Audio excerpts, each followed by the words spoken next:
Correct. Astehmari. Yes, Astehmari. Ashima, greetings, blessed love. Greetings. Yes, ma'am. Greetings. Thank you. Thank you. How are you all? We are great and absolutely brilliant to see you, looking very mystical. Yeah. Well, I'm in a building with the strobe lights over the top, and I don't enjoy those lights. So I guess these lights are they just feel a bit better. Yeah. So Yeah. I hope it's okay. No, that is fine. That is fine. And I know that you're in a little bit half an hour before your actual time, but I only hope so this is okay for you. And I'm fine. I can wait until the time. It's no problem for me. But if you want me to roll on, I can do it now. It's up to you. Oh, that's brilliant. No, if you can do it now, that's fine. That's absolutely brilliant. So sorry, just bear with me 1 second. Something's popped up on my screen. Hold on.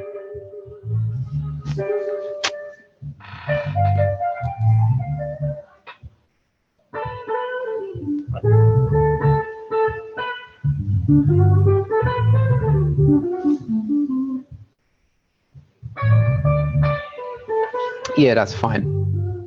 Okay. I should say that I've got there's a live event next door, very lovely art. Oh, that's what it is. So you're there's a jazzy arts event next door, so it's you may hear some music. That's what's happening. Yes, we can hear the music. I thought it was coming from you at first, if we had it going in the background, but no. Not quite. That's live. That's like some brothers and sisters next door just jamming it out, doing live arts. It's wonderful. Yeah. Wow. And that's always the time. Is that regular? It's new. It's the first time they've come to do that thing, but they've set it up in a fantastic way, high quality, very nice. Okay. I suppose it's good when you enjoy the music. Absolutely. I suppose it's not so good if you don't enjoy the music that they actually put on for you, or they actually play. So yeah, I'm just looking through, because I mean you did send me the text. As I said, I am not in my usual place. I'm not at home. I'm actually out. We did two events for the Sister Space, and I'm actually endorsed them. And I don't know if you was aware that the Sister Space had a petition going for 100,000 signatures to be signed. It's been a 6 months, as I said, effort, and they had to get 100,000 signatures for they had to get 100,000 signatures for the 30th of October. And would you believe they had an event yesterday, an event today, they carried on to the today, and would you believe it was yesterday, on the day, they actually hit the 100,000 signature mark, and we was all there to celebrate. It was absolutely beautiful. Absolutely beautiful. So as I said, now the Valerie's Law should go into Parliament, so it is so that the police can get proper training when it comes to domestic violence, when it comes to African and Caribbean women, because as you know, depending on the shade of your skin, the bruises don't show. And you've got that myth of every African woman being the strong Black woman. So, you know, you should be able to take, or, you know, fear nothing, you know. So Valerie's Law is so that the police can get proper training into realizing that we are different people and things show up differently on us. So anyway, it's to start that they can actually get the word out in the main arena. So I introduce you as Astehmari. How do you say Batkuum? Astehmari Bartekwem. Yeah, thanks. And Astehmari is going to be talking about what will be happening at the uLearn Naturally Community Science Lab Explore the Future with Astehmari of Abundance. Sorry, but I'm always terrible at pronouncing. My tongue gets twisted and tied, and I end up biting my tongue. No problem. Don't do that. You're good. Take time. Take Centre. time. Take time. It's okay. But please do a better job of it and introduce yourself. The screen is now yours, and welcome. Okay, thank you so much, Hashima. Respect to all ones. It's an honor to be on the platform. I'm Astehmari Bartekun. I am the executive chair for Abundance Centres, UK Development Trust. We're a learner cooperative. We're based in the Chestnut Community Centre in Tottenham, and we've got a long history of doing STEM advancement through a process we call unified knowledge or steamed up learning, which is STEM plus the arts. STEM is science, technology, engineering, and math. So we're using African cultural arts to advance learning in science, technology, engineering, and math. And we've done this in many different areas, many different ways. Now we are focusing on some more grander projects. We've concentrated on doing frontline classes, so we have years of doing that. And now we are securing some additional spaces and larger projects. So Auntie Jean offered for me to share some of the news for this. So I thought I'd just share a few things that we've been doing. The main one that I'll speak about is the uLearn Naturally Community Science Lab, Tottenham. So this is something in the future. It's something coming up. We have an event on the 19th of November, a Dark and Wild gathering at the Chestnut Community Centre, starting at 8 o'clock. That's N15 5BN. It's going to be a social event, but inside of that event, I'll be doing a full presentation on this development. So, but before I get to that, before I get to what is a community science lab and some details about the building and the opportunity that's before us, I thought I'd just share a few bits and pieces about other things that we're doing, so it's context. And can I share my screen? Sorry, yes you I can. shall try. Okay, all right. Just bear me a second. Okay.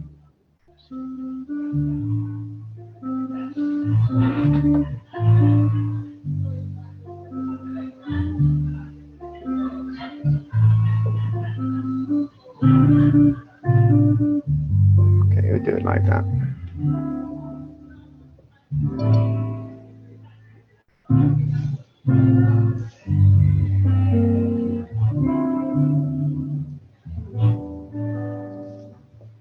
Has the screen shared? Has it changed for you? No, we can see you. Okay, hold on. It has shared, but we're seeing you.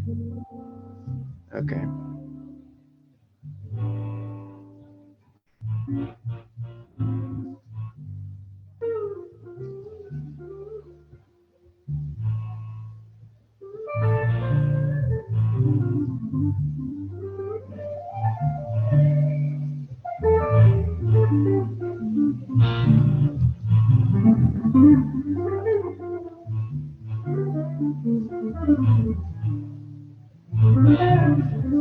Yeah, it's sharing now.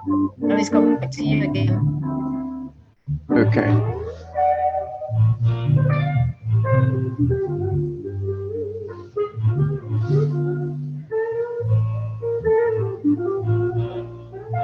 In your shared screen, did you know you have several windows in your shared screen? Can you see this change? No, we can just see your image. Still can see your, oh yeah, I can see a different image now. Okay. I can see a building with some people walking in front, yes, and a tree. Okay. Okay, cool. Yeah. I'll do it this way. Right. Can you need to make it a bit larger, Astehmari.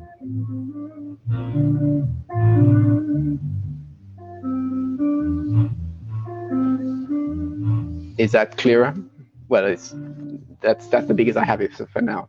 Okay. Can't be any larger. No, so that's the biggest you've got it for now. Yeah.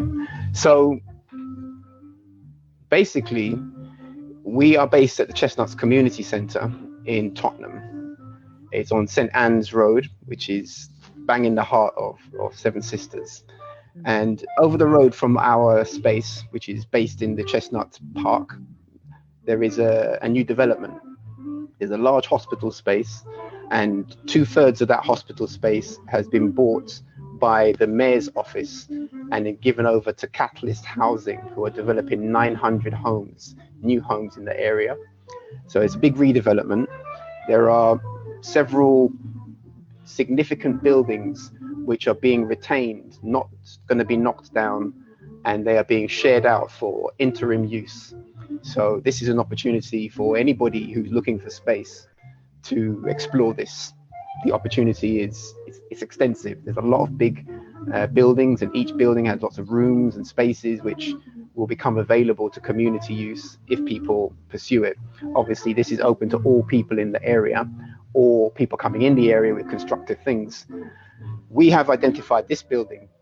This building is the old water tower. So it's a water tower that was serving the NHS complex, but now it's going to come into some other use. We've proposed to use it as a community science lab and planetarium and observation and observatory as well.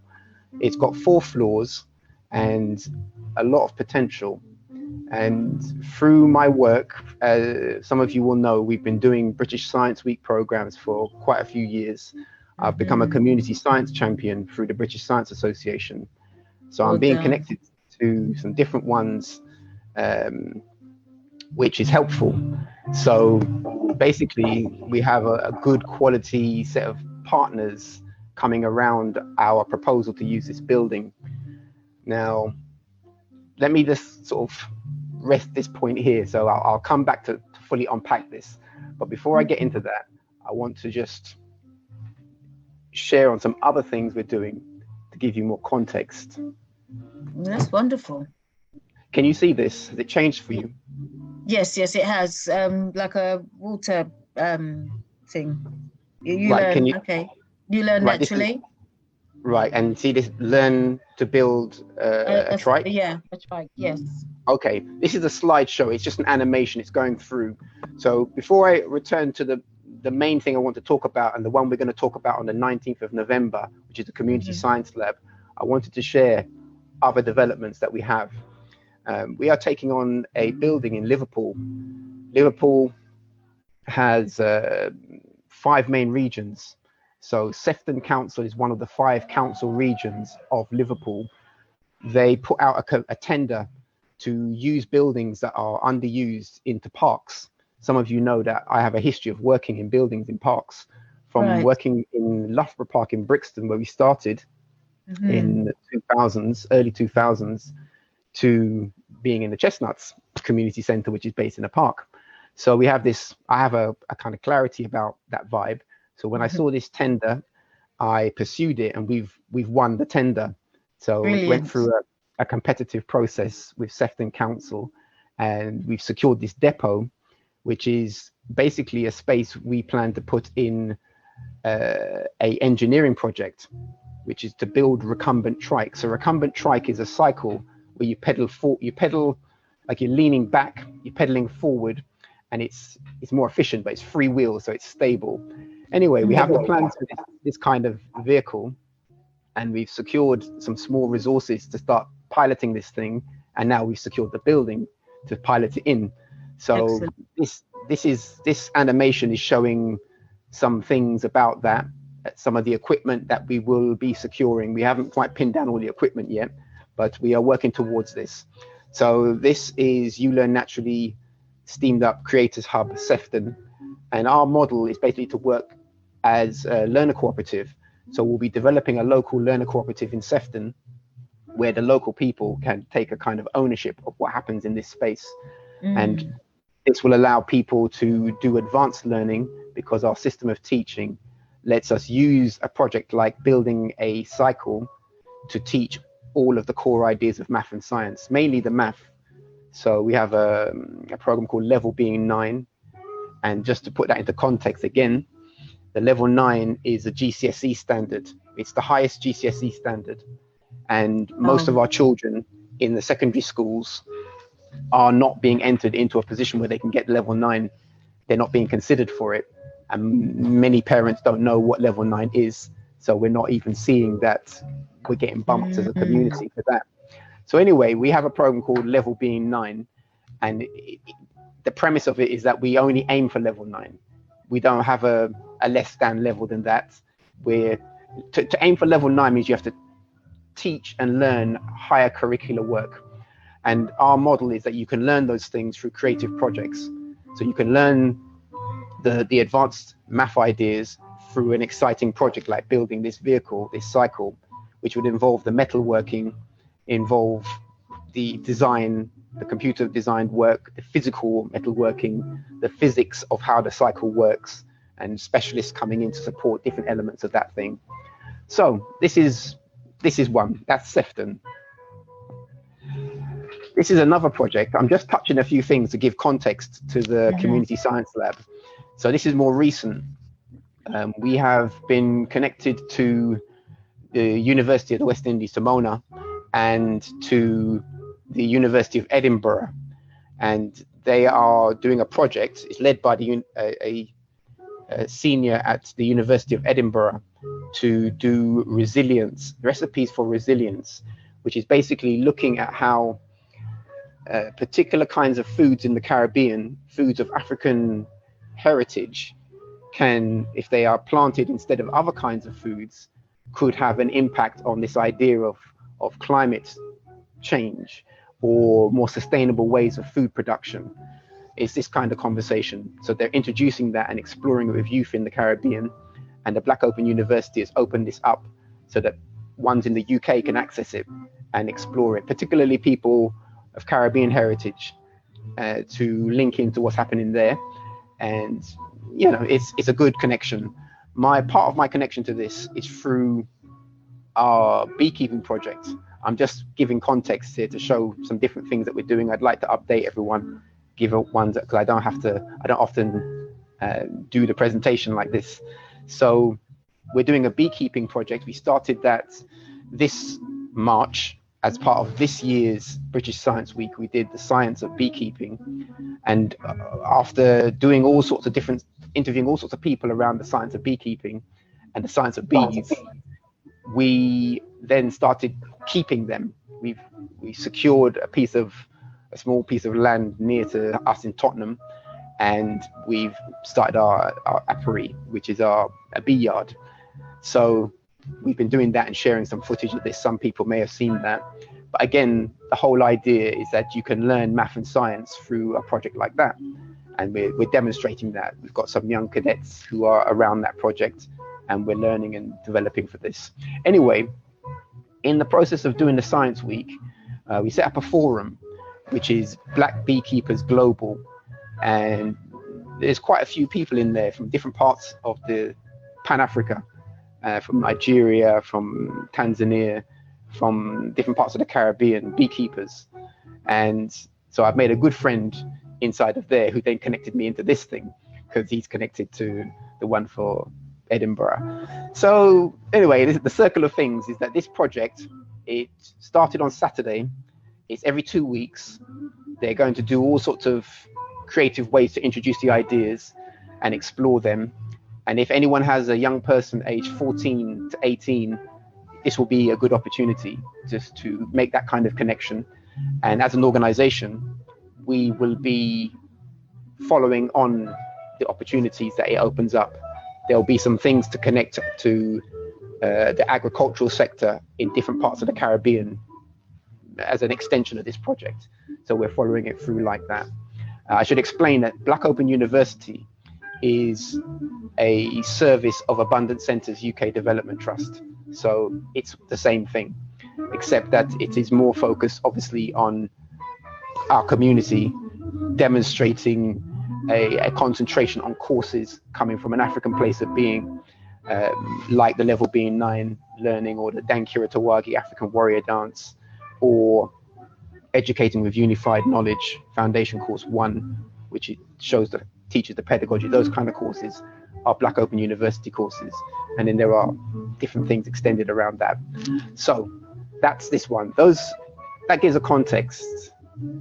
So back to the building now. So this is the water tower It's over the road from the Chestnut Centre, and it's got an extensive space. I want to show you a little bit of inside of that space. I'm not going to show all of it today. I'm just going to touch the outside really, because I want to show it on the 19th. So I'm here to invite you to come on the 19th of November to the Chestnut Centre at 8 o'clock to hear the full presentation. So I was saying about partners. Sorry, that's 8 p.m. Yes, you're talking about 8 p.m.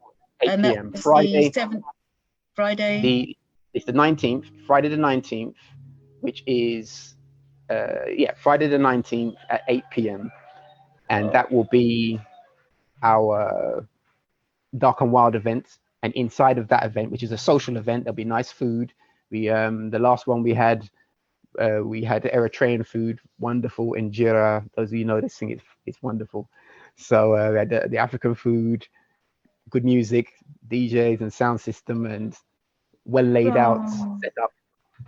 I'm sorry already because I'm gonna miss it because it's I no. But anyway, carry on. Okay, no problem. We'll have to work things out. So yeah, unless we can do the presentation from there, Jean. I suppose we could do. That's an idea. Thank you, Sister Patricia. Because I'm not at home now, so I can do Well, actually, Brother Omawali does the Akombozi Ancestral Drum Program. Yes. He was here at the last Dark and Wild, and he had a presentation, a Zoom presentation. Yeah, so that was midpoint. He does that once a month. Yeah, he does once a month with us. So that's why he just. I think maybe that was. Yeah. Well, there you go. That's what it was. Okay, so brilliant. He was in a room here at the Dark and Wild when he did that with you. Okay. And then when he finished, he was able to join in. Yeah, but I don't want to be stuck in a room because I'm going to be stuck in the room. Well, let's discuss that. Let's discuss that. Okay. All right. Let's discuss that. That sounds like a good thing to collaborate around. Yeah, so, brilliant. So basically, there are some good connections happening around this. Apart from our own history of delivering STEM learning in a creative way from an African place of being, we're now connecting to other stakeholders who can assist with resources and technicalities. So through the British Science Association, I mentioned that I am a community champion under a program because we've been doing the Science Week programs for years, and we're covering an area that they are lacking in terms of reaching our community. No, this thing is not being done very well by their end and by their agencies, and not many of us are trying to do that thing. So anyway, so as a result of that, partly we are getting some networking. So I'm connected to a course director at the University of Ulster. He is involved in a medical research center, and we're connected on a buddies program. So it's basically about just finding out more about what we are doing and what we're about. And I've put to this person that his expertise could assist us with our community science lab. This person and his department, they're very familiar with setting up laboratories. So I'm just demonstrating that we're well connected for this. So there's that. And regarding the planetarium, we have a history of working with different astronomical societies. When they had the Venus transit in 2014, we did a project with Mid-Kent Astronomical Society, and we're now connected to another one in central London, which has access to all kinds of equipment that can help to set this thing up. A planetarium, for those who haven't been to a planetarium, there's one in Greenwich, and setting one up in North London will be an attraction for North London. It's not just Tottenham, because this thing, the only other planetarium that people know about is Greenwich, and not everyone's been to Greenwich. It's obviously it's a great space, it's a big space, but as modest as this will be in this significant building, it will be a landmark because there isn't one in North London, West London, or East London, a planetarium. So that's one thing. A planetarium is a situation where you have special projection, and that special projection allows you to project onto the ceiling or the top area in a kind of rounded way, which makes you feel surrounded by the space, then you're projecting the layout of the stars, the star systems, so you can start to feel the sense of being beyond the Earth and exploring outer space. That's what planetarium does. It's a very nice experience. We did a Science Week program a few years ago at the Chestnut Centre where we built a planetarium out of cardboard. Wow. And yeah, I'll just repeat that because that's a bit. We built a planetarium out of cardboard. We took huge sheets of cardboard. We cut the cardboards into what's called, well, the triangles to make a geodesic dome, which is a triangulated dome. And then we had this special mirror. We secured a special rounded mirror and edited some planetary software, because the planetary software that you would listen to is Eurocentric. So we edited it to put in African language into the conversation of the science of astronomy, not astrology, by the way, the astronomy. So we re-edited the conversation, then projected that into our big hut, which we made of cardboard, which was made by local people, our community in the local area, children, parents, teachers, local schools, and just rolled into the hut and did several presentations of this planetary show. So when I'm saying about building a planetarium in this building, we actually have built a planetarium. Wow. A model of that big enough for 30 people to be inside of it. Wow. Because I was actually going to say, you're building a planetarium, and then you said that you've already done that with cardboard. It's like, wow. Well, this is it. But this is our culture. Our culture, our ancient culture. I know ones in this platform are we value our ancient culture. The ancient culture knows about visualization and the marking of the essential idea and how to mark out a thing before it manifests fully. So it's a process, and it's an ancient process, and our culture knows this thing, although maybe sometimes we don't work it well today. But anyway, but we can. So that is the point. We can, and some of us do. So we do. Anyway, the building is here, and so now what I've summarized is that we're going to put into this building a community science lab and a planetarium and an observatory. A planetarium is something that could be on any floor, probably going to be on the ground floor. Our idea is to have a lab cafe. If you see here, it says labcafe.hns.to. That's a web link. If you click the web link, you can or if you go to the web link, you can download an extracted version of our expression of interest to get this building. And that gives you some detail of what we're talking about. The community science lab will be what's termed as a biomedical, a bio lab, and containment level 2, which is kind of a university level lab or a college level laboratory. That's the kind of spec we're talking about.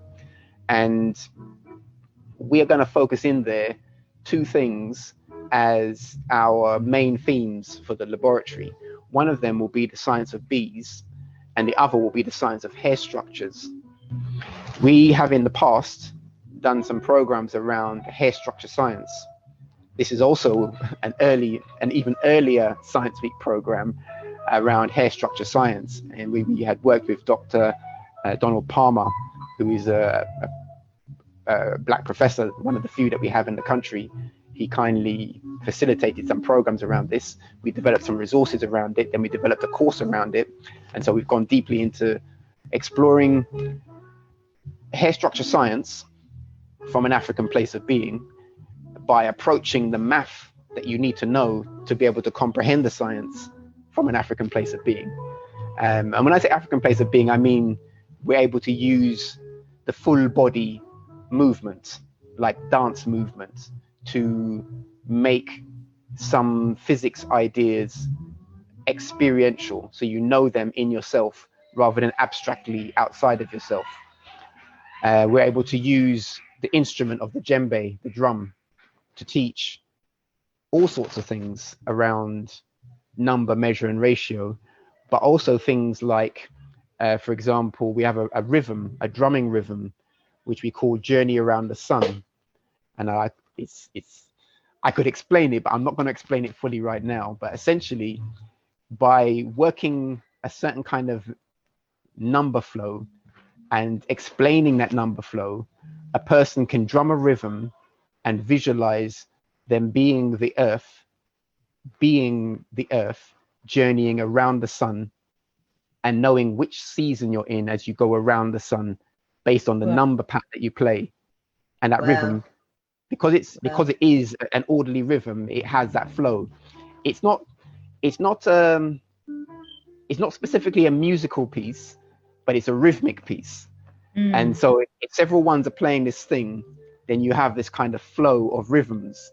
And if you learn it, then you could know where everyone is. Just like you have the solar system and you have planets in their orbits around the sun. This is like you have drummers in their orbit around the sun, abstractly through the rhythm, and each one could know where every other one is if they can expand themselves to that place. That's a learning, and that kind of learning is how we teach math and science. So, and that by the way, that drumming rhythm is based on binary, which is a base to number. It's a number base, which is a fundamental part of mathematics. You were going to say something. Did you have a question, beloved? No, I was saying that's a beautiful way to learn. That's absolutely beautiful. It's lovely. Give thanks. It is lovely. It's fun. It's fun. It's insightful and it's fun. So anyway, this kind of thing, the fact that we can do that, have a drumming activity that could enable persons who, if they can make two sounds, like a clap with the hands up and a clap on the body as a 0, clap at the hands up as a 1, clap on the body as a 0. If anyone can do that, if a child can do that, then they can learn the rhythm. And if they can learn the rhythm, then they can do the journey around the sun. So the fact that we can do that through our system of teaching and bring that into a building like this shows the completely different nature of this learning space. And so this is what's coming. This is why I wanted to come on your fantastic platform and share this news. Thank you. Thank you. Well done for keeping it steady. And I full enjoyed the hearing from Desiree. Obviously, you will recall that I connected you to Desiree. Yes, that's right. That's right. It's fantastic to hear how it's moving like that. Come back round, yeah. Beautiful. Yeah, absolutely. I mean, and just to touch full circle on that, the program that Desiree left, we are looking to ensure that thing continues, because there was a program here for the elders, the Caribbean elders specifically. That's right. And that program has not resumed, and not because Desiree was not here, but for a number of reasons.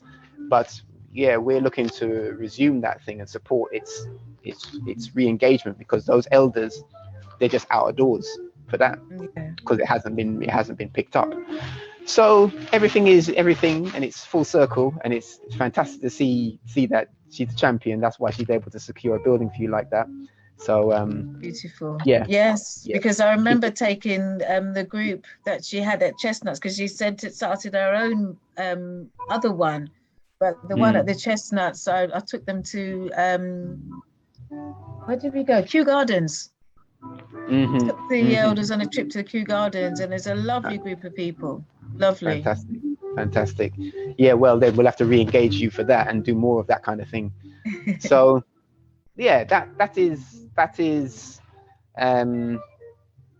something to do with the lab part of it, and I've touched on some things to do with the planetarium side of it, and the observation side of it. An astronomical observation point, there's two types that we could have in a building like this. One is basically called a ground observatory, and the other is called a radio observatory. The ground observatory is essentially having telescopes on the roof of the thing, and allowing that to be the way you're physically observing the space above, out. the radio one is using the radio wave range of the electromagnetic spectrum to observe outer space in this way. And you can, through technology, through computer technology, you can have equipment that is also observing the outer space, but it's not visual with the eye, but you are also able to perceive the outer space and the objects of outer space like this. So our idea is to have both of those things on this site. And yeah, as I say, we've got connections around this, around equipping it for that. I'm pleased that even though it's an urban space and, you know, there's the issue of light pollution, the societies that we're connecting to, they regularly give people guidance on doing astronomy in urban areas. So it's going to be fantastic for that. And the whole body of ones I'm connecting to around this, they're all very excited by the project.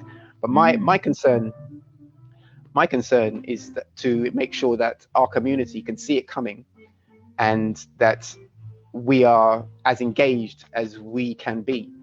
And so this is why I'm here. Anyone who has an interest in this, you must let me know, so we can let you know fully what it is, show you how to get involved in it. And if there is, even as I mentioned earlier on, the place where this building is a huge area that's going to be redeveloped. There are specifically 6 buildings that most of them are bigger than this. They're ground floor level or 2-floor level, multi-floor level like that, but they're big.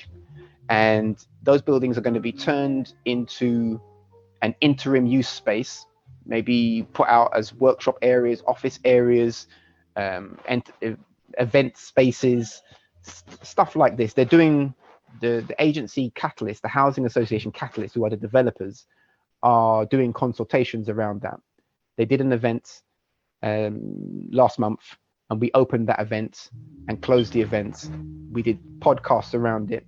If persons are interested, then you can hear the podcast and you can start to hear what they're saying about it, and hear us. I interviewed us in our community who were present to it, what we think about it.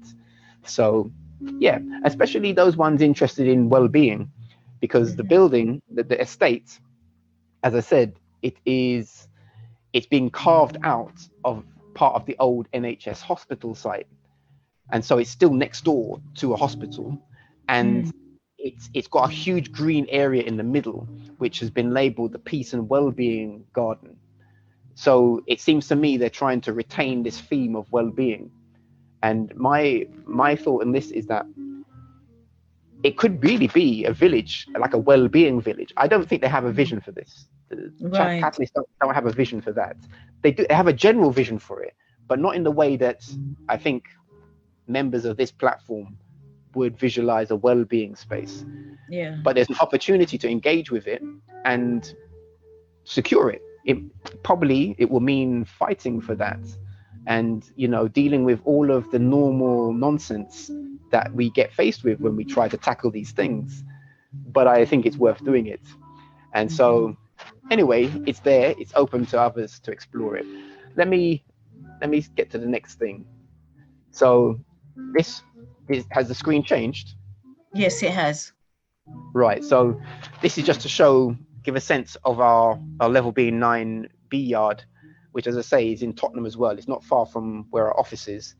And, you know, you can see it there. We have the attire for the beekeeping, and our first colony, colony is not the right word, our first community of bees has been has developed well. They're great teachers. And I personally have learned a great deal from them, and all the ones who are around it have learnt from them, and what bees are about and what beekeeping is about. And this image here, we did a workshop.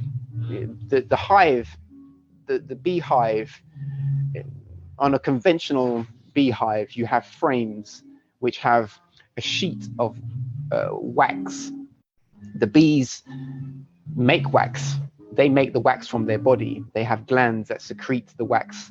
So the honeycomb is something that the bee can make completely itself. But if you have it in a frame with a base layer of wax, then you are defining where they're going to do that, which then makes it easier to take it out, to look at it. And if you're about taking honey from the space, to extract honey from it. So this is why beekeepers keep them like this. So this is a workshop. The last project we did around this was to do a frame making workshop for making the frames, where you have the wax as a sheet, the wooden frames, you structure them together, making it ready to put into the box. And the frames that were made here, we've made them into a new layer on top of the base layer, which is now full and abundant. Yeah, so that's that. And as I say, just to reiterate my point about math and science, it's our objective is to demonstrate that you could learn all of the GCSE math through this project alone. And in the same way, the project in Sefton, build a recumbent trike, you could learn all of the GCSE math through that project alone. Amazing. Right. So when the things are all up and running, as these things start to mature, then you'll have several advanced spaces in which people who want their children to learn in this kind of way can move between these spaces and just have a fantastic learning experience.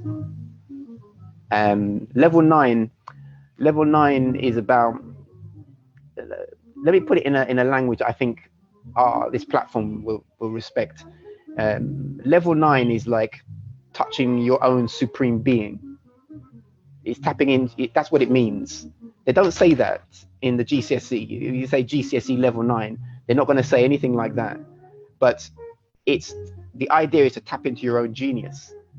Persons who attain level 9, express level 9 in a GCSE setup are tapping into their own flow like this. Now the issue is that the government structured the education so that only a certain ratio of people can attain level 9. So let me put it in simple language.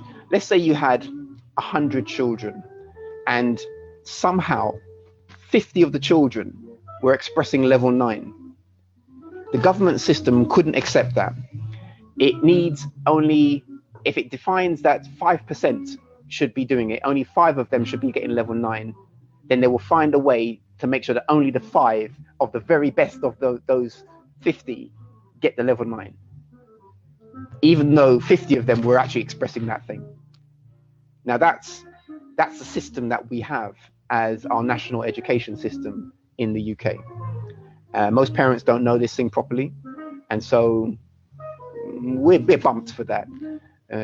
Teachers are working the system, they're under pressure, and yeah, they're in a structure where even governors, I've spoken to loads of governors for schools who don't know the system. It seems to me that it's senior managers in schools who know this system, and they report to the government who know the system.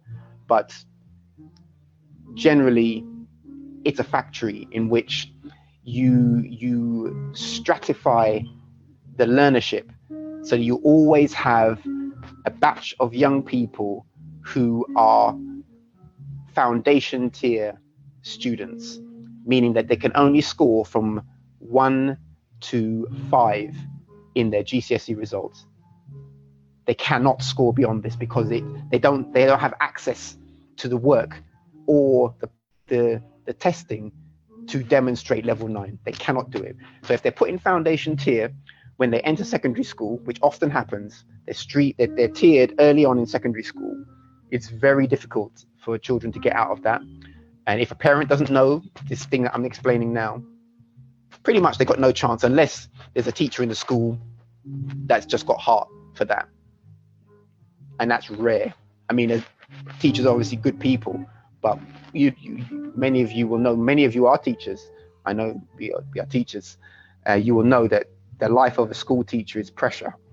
And so it's not easy to try and bring it up, especially when the management of the school can't break the ratio that they must abide to in order to be seen as a functional school.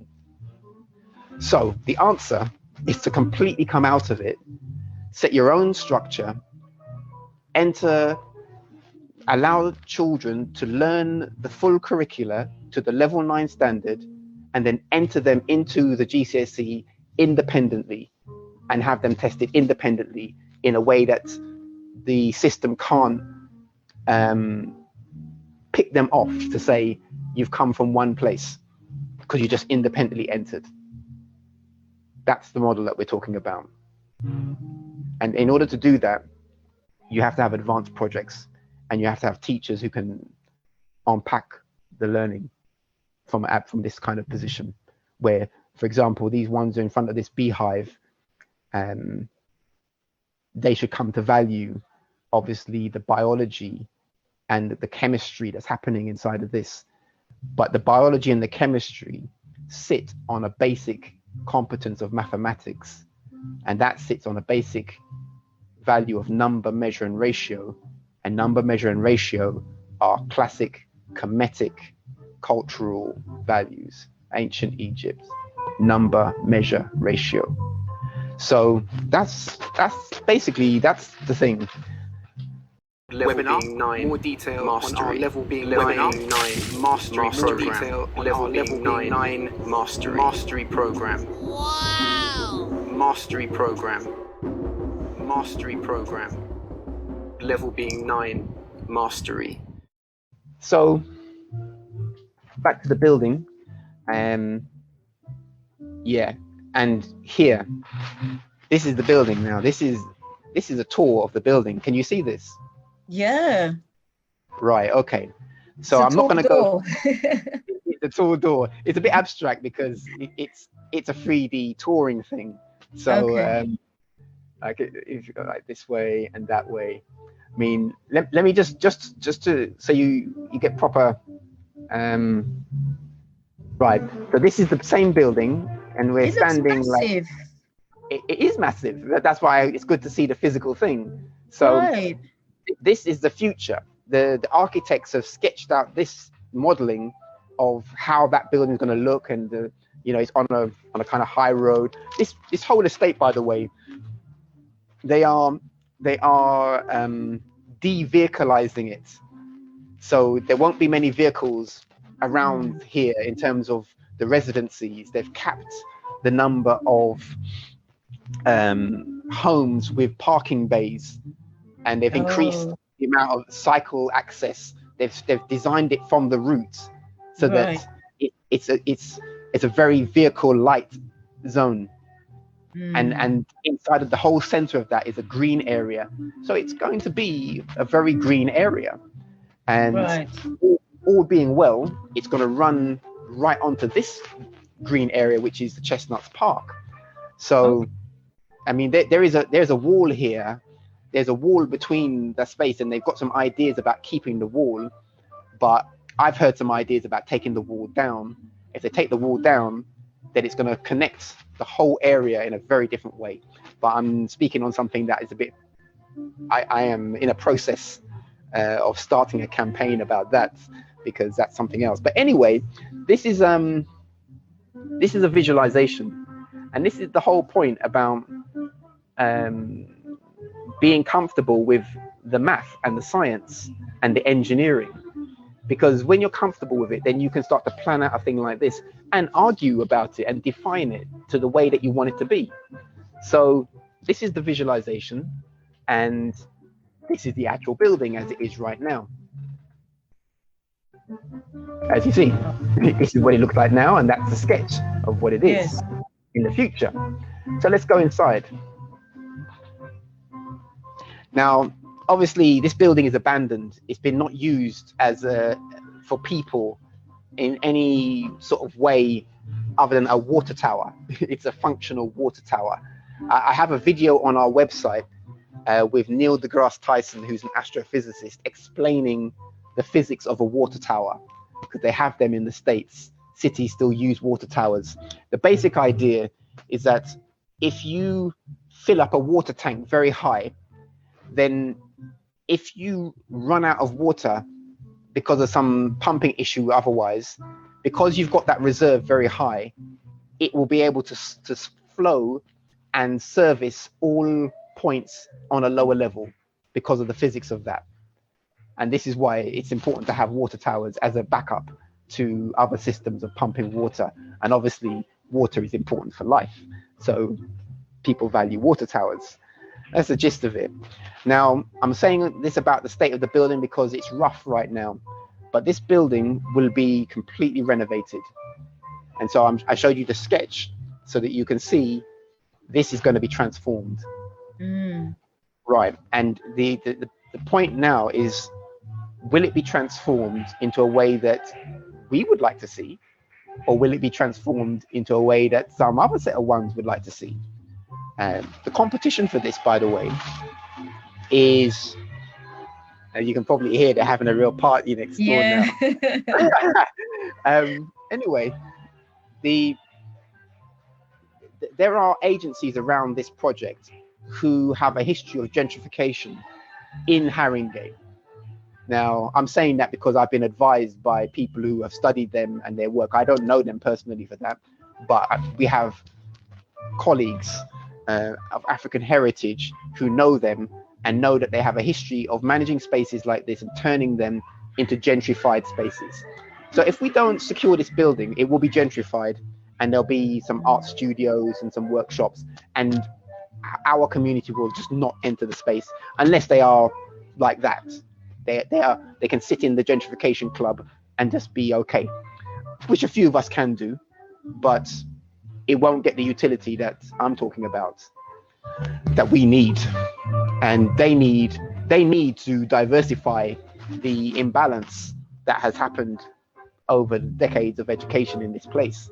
So there's many reasons why we need to win this thing, but I'm saying win because it's a competition like that, and it's probably not going to be a justly fought competition. Also, skullduggery debate in these things. Yeah. Right. So you have to call on the ancestors. Well, do some drumming sessions as well. We already on the drumming. We are already on the culture. We are already on the meditation. We are on the science that goes with these things, because that the kind of science I've outlined, as in using number to allow a person to visualize, which is advanced mathematics. Visualization is the high point of what mathematics is about. So on that level alone, it's a high functioning road. But I would say that we do have a great ancestry of science contributors who we should reference these ones and honor them in terms of the space like this. Let us bring their names forward into a space like this. So I'm going to show you some of just the ground floor. As I said, it's rough, but I hope we can see beyond the roughness.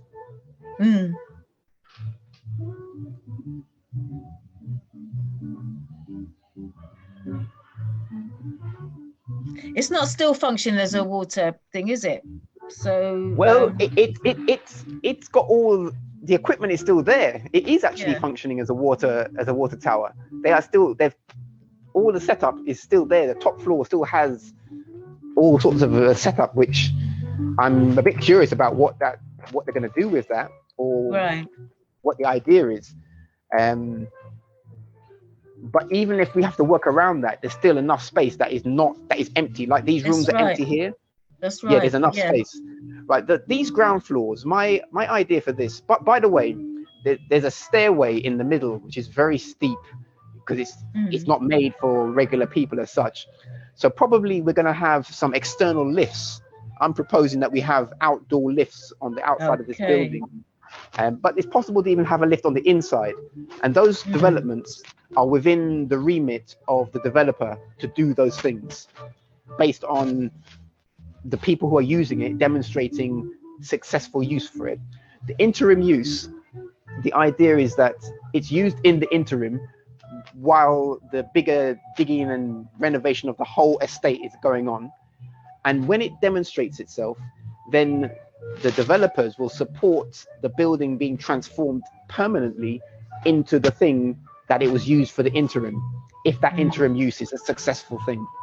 Now, I would like them to be clear that it should be a community science lab planetarium and observatory from the start to the long future. So yeah, that's the argument needs to be compelling. The backative from the community needs to be unstoppable.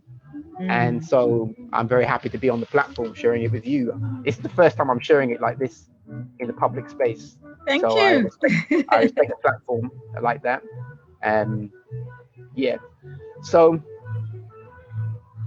this ground floor, I think the ground floor would be the lab cafe, like a cafe where you've got science type vibes and the planetarium in one of those spaces, and in the other space, general education, just on the ground floor.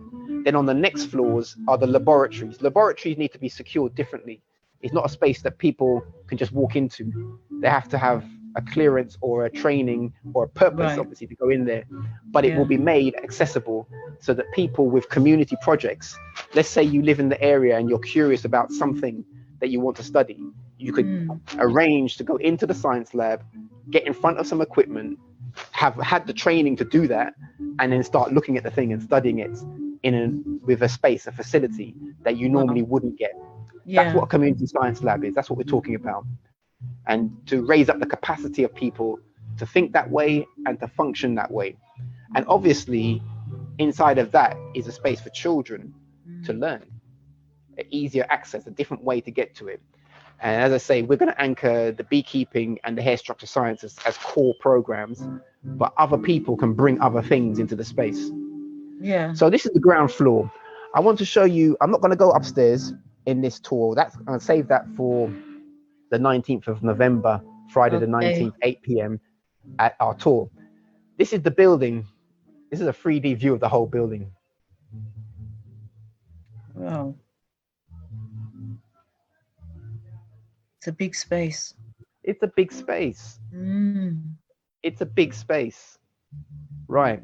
But now it's a big space, but in a way it's kind of small because we want two significant what things. You want to do with it. Yes, exactly. That's right. That's right. Yeah. So those two things, we could put one of those things in there, just the community science lab, and it would occupy the whole space. Whole place. Put the observation and planetarium, just that, and it would occupy the whole space. So we're putting two significant things in there. However, there are other spaces in the estate, and it's possible to spread out other kind of facilities that connect to this central point. And I think there'll be space to do it. The rest of the land there's loads of buildings, and I think we'll be able to secure other buildings, other spaces, or room in other spaces to if you like, overspill or just complement this space. That's the basic idea. So yeah, that's the gist of it. If I go, yeah, that's the gist of it. That's the building again. I'll just show you that. And I think I would say if ones want to take down this website, this is my D-links. To me, that's come up very small, so you're going to have to read it out as well. Well, I'll put it in the chat. I'll put my contact details in the chat, and the link to this page in the chat, because from this page you can link to details of the project and other things that I'm involved in, or that our Abundance Centres UK is involved in. Okay, wonderful. And also, if you can read it out as well for those on Black Culture Radio who is not privy to the chat, please. Okay. So the web link is http:// Astehmari, ASTEHMARI.hns.to. Astehmari.hns.to. This page, by the way, I'm gonna ask if there's any questions from ones. I don't know if I'm taking too much time. You have to let me know. No, you're fine. You're fine. Okay. So this page here is something called a D-links, which connects into another set of a whole nother kind of project which we are involved in, ecosystem arts. But the D-links it's a decentralized website. I saw that some people are aware that crypto and blockchain and these ideas are kind of coming into the public domain. some people are engaging with it. I'm very engaged into it, and its decentralization is very important. It's going to affect everything. It's affecting everything. It's already affected. It's already disrupted the financial system. It's just that they know how to hold the shell. It's like the financial system now is like an egg that's had all its insides sucked out with a small hole, and it still looks like a solid egg. This decentralized DeFi system, it's sucking out the inside of the thing, and people are running away with the new substance. Anyway, I'm saying all of that because this domain, astehmari.hns.to, is linked to a thing which is a decentralized top-level domain, and I have set up a service that allows you to own your own top-level domains. I would recommend that anyone who is doing anything that should not be disrupted or deplatformed or bumped in that way should have their own decentralized domains for everything that you value as a name. If you have any kind of brand, any kind of service that you think you should own that or you should secure it, you should have it as a decentralized domain. And I have a service where I'm securing these things for people. I've secured an inventory of about 1,500 black prefixed domains across all sorts of different things that people might be interested in. They're a bit pricey right now, but that's what it is. But differently from that, persons who have their own unique names and would like them secured, I have the capacity to secure them, and it's something that will unfold. But if you wait until it's common sense to everybody, then the name that you want will probably be gone, if it's not already gone.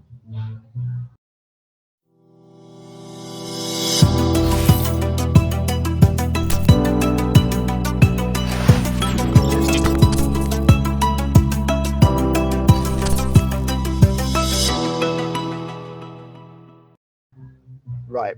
So anyway, I'm flagging that up because when you come to this D-links, this is like a simple example of what I can do with it, but there's a bigger power behind the domain that is Astehmari, as you see up there. Obviously, we have this for Black Open University, Abundance Centres, uLearn Naturally, Level Being 9, everything that I'm talking to you about, we have our decentralized domains for them, as well as the regular.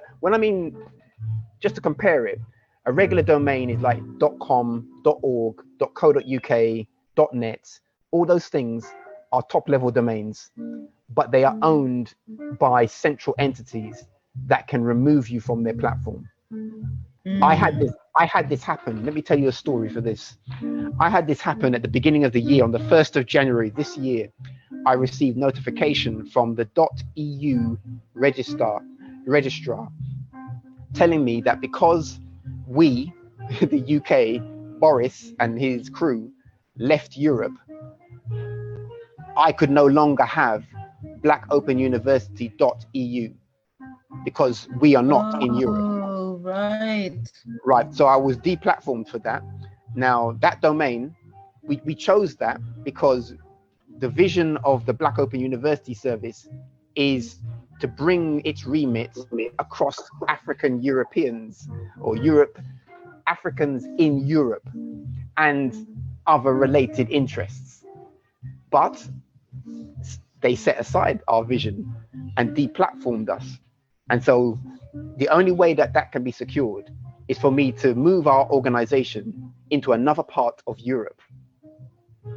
Now, that thing may have no interest to someone listening, but that's a demonstration of a power to deplatform based on something nothing to do with my concerns.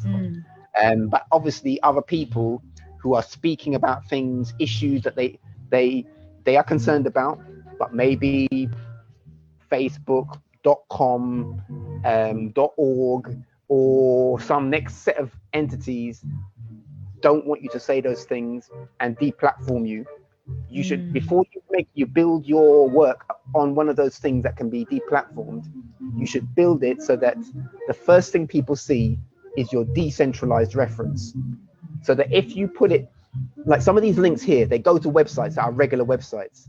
But if websites are removed, then I will just redirect the link from here.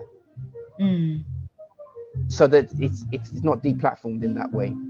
So when you say deplatformed, are you able to retrieve all your information on that website, or does that go with everything else? Does that go with the website? The website is completely fine. I've moved the website to blackopenuniversity.org because I have all I your have that information domain. is still got that. You still got all yeah, the it's information. it's there, and the website blackopenuniversity.org is completely functional because we bought all the domains that are appropriate around that name.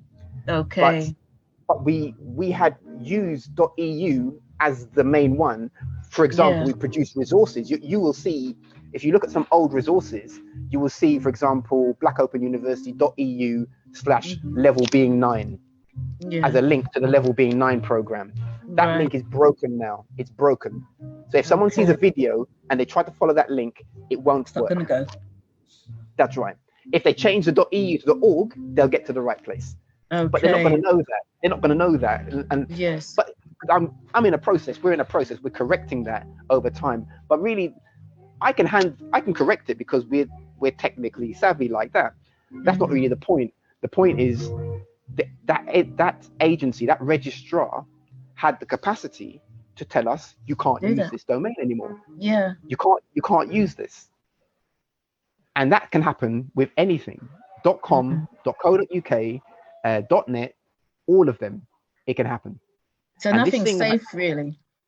None of that is safe because those things are centralized, but this thing is decentralized. This thing, I own that. There's no one to tell me I can't use it. There's no mechanism for deplatforming me from this thing.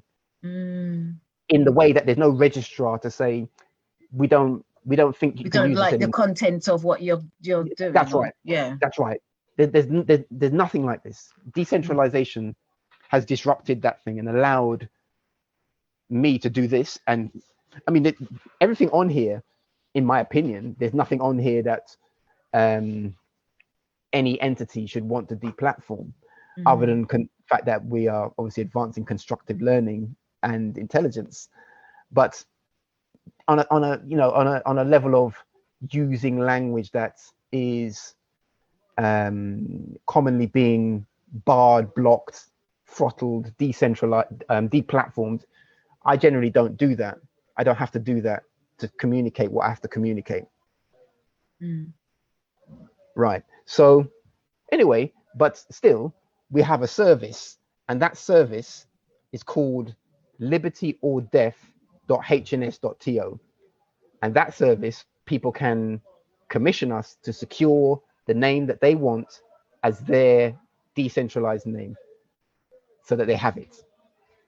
Anyway, I just talked a long time about that thing, but I wanted to mention it here because I know ones on the platform feel the sensitivity of these issues. What's it called? Astehmari, Liberty or Death? libertyordeaf.hns.to. hns.to. Thank you.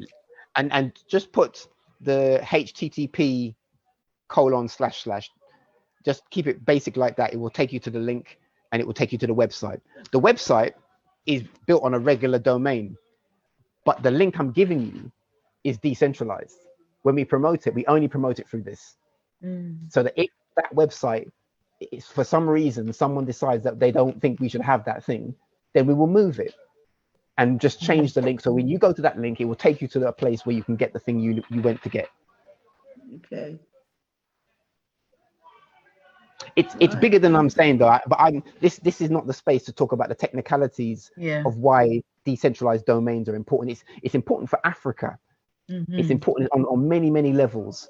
That the infrastructure behind this will help African it's called domain name servers. The infrastructure of resolving internet names across Africa is controlled by a few data centers Those data centers are controlled by a few universities and corporations. It's centralized. The thing can be switched off in just a breath. And that, I mean, it seems like something that just wouldn't happen. But look, 2 years ago, who could have said that this thing that we're in right now, the level, the swiftness of the changes, that it was moved so fast? I mean, obviously, ones on the platform, some ones were looking forward to this thing, to these times that we're in. But they're tricky times. People are taking damage for the rockiness of the times that we're in. And I would say that there's more to come. So people need to. I did do a video on this, by the way, on privacy, the importance of privacy, and how to secure privacy, or why to secure privacy. Corporations secure privacy. Individuals who have important things to do secure their privacy. And it's all well and good to have things in the public space, because that's necessary, but it's also necessary to have privacy. And it's completely reasonable. It's human rights to have privacy. Yes. But we have not spent, as organizations and organizers and people interested in our community's tactical, strategic well-being, we haven't spent enough time securing the privacy so that we can talk to each other about the things we're concerned about privately. And decentralization can support some of that. Wonderful. Yeah. Anyway, I'm talking for a long time, and I think I should ask if there's any questions about anything. Yes, we have our brother Arthur has got his hand raised. Should I stop the sharing now? Yeah. I mean, you can go back if you need to complete. But brother Arthur, your question. Hi. Well, all I can say is just I pray that, you know, as far as I'm concerned, this type of learning and this type of teaching is so far advanced, what you're trying to put across, which is basically on the field that I'm really interested in, and which is what I'm trying to get across as well. But the point that I wanted to just bring up is that once you start teaching on a level that is soul or spirit based intelligence, I'm just worried that because you mentioned that once you've got level 9, you'd then be going back to try and get back into their system. And no, that's not quite my point. Okay, good. Let me try and qualify what I was saying.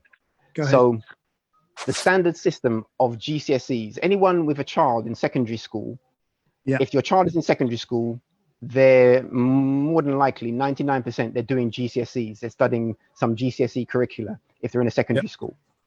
In the GCSE, it's graded on a system from 1 to 9, and level 9 is the highest level. But the system is broken into 2 parts. You have a foundation tier and you have a higher tier. The foundation tier is from 1 to 5. You can only score from 1 to 5. And children are designated as foundation tier learners very early on in the secondary school learning. So most of our children and most children are not being entered into higher tier work for many subjects. Now, what I'm saying is that persons who want their children to do GCSEs and want them to be entering into higher kinds of learning, and also more importantly want them to learn in a human-friendly way, in a natural way, you learn naturally in a natural way, need to not put them in a standard system and put them in a system where the pedagogy, the system of teaching is naturally based, has a pedagogy that the parent can learn and the child can learn and can they can see how it is connected to the culture of the family and respects the culture of the family. So level 9, what I'm saying about level 9 is that level 9, for us, me talking to you, level 9 is tapping into the genius of the child. Now, the system is not going to say that to you or the child. They have a competition. Correct. And they want they want to have a few children labeled as level 9, and then different layers of other children. Yeah, so just to qualify that. So is that clearer? Well, yeah, because they only want the chosen few to get through, and those that go by the way by literally are kind of like, well, we can see what happens to children that don't achieve, that should have achieved. The thing is that the level of intelligence, from what I'm understanding, that you are trying to get through to is brilliant. I mean, I totally 100%. I mean, I'll sing and dance behind you all day long when you if you're able to get that kind of level and put in there. But the point that I'm trying to say is, if we look at India, that is leading in education and technology purely because of the way that they are taught. China is exactly in the same field, and everywhere else is all on the same basis. But my understanding of what Black people are capable of is beyond what they're understanding now, because the way that they understand stuff today and what they're letting us know that they understand is basic understanding, whereas our level of understanding can be on a level that is far, far, far beyond what is being taught today now. And I understand this particular level that I hope that that's what you're trying to get at. But my point again was that purely because when you mentioned level 9 and then trying to get other people back up again by going back into that system. Let me explain it this way. The vision that I see is that we have a system that doesn't go anywhere near their system, because their system of teaching, like I say to you, is basic. There is a level of understanding that Black people have that is far, far, far beyond, which is why we've been kept down. But trying to get to a point whereby you don't go 20 steps forwards only to make 15 steps backwards because of the level of understanding that we have. And can I make a point to your point? Yeah. Okay, I hear you, and I agree with you, and I could demonstrate to you that unified knowledge is that system. Now, right. my conversation with parents is that this approach to learning is more advanced than the standard system of teaching, and our objectives are in a higher place. However, not many parents actually practically want that or know what that means. So I hear what you're saying, but I have practical conversations with people who are interested in not having their children brutalized by the standard system of education. But just not having them brutalized by the system is not the same thing as approaching advanced learning. And whilst you're saying that we have a system, I agree, we do. I know what it looks like. Right, that's really good to hear. I mean, the things I've expressed, it's there. I've just done a demonstration. I totally hear what you're saying. But the only thing that frightened me was whether or not he was trying to, once you get on that platform and once you start pushing it through, my understanding of it is that we need to push it through regardless of what level others are going at. We need to be able to be looking at our levels of understanding beyond and outside the curtilage of understanding today. Okay, I get you. I mean, first of all, let me.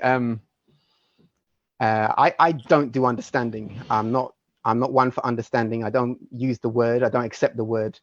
I don't understand. Understanding is legal language. It's very, very problematic. We should not be understanding anything. And there are a bag of people in this space that could explain that thing. I'm not going to go into the thing of that thing, but it's legalese, and we should resist the habit of using the word, because when it comes to a critical situation where we need to say, I don't understand, we'll just have the habit of saying we do understand, and we'll fall into the pit. So correct. So I don't understand. Now, the parents who I have met within our community around this kind of space, this wonderful the Auntie Jean platform culture, African culture. Yeah, persons it's a truly miracle. I take my hat off to her every day. Absolutely. Persons who are inclined like this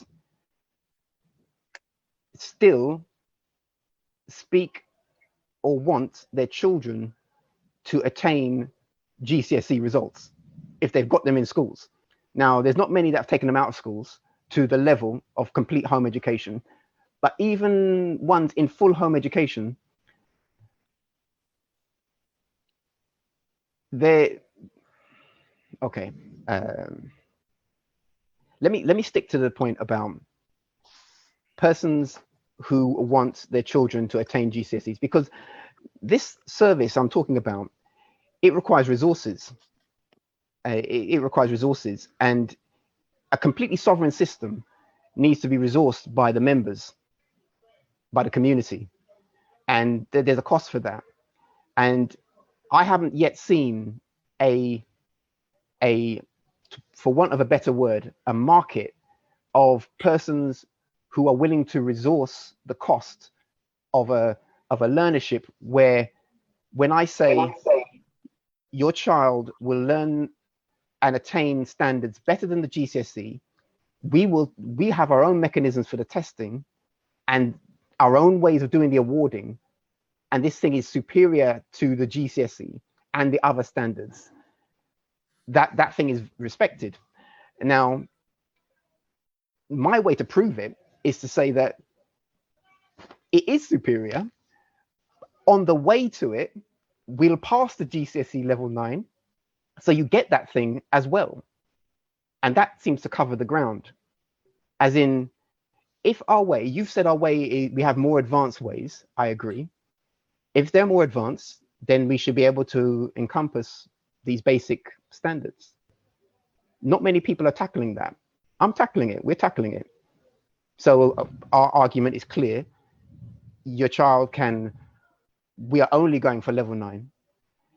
It's the responsibility for helping the child to attain level 9 is with the institution that is our organization and the family working together around an agreeable pedagogy.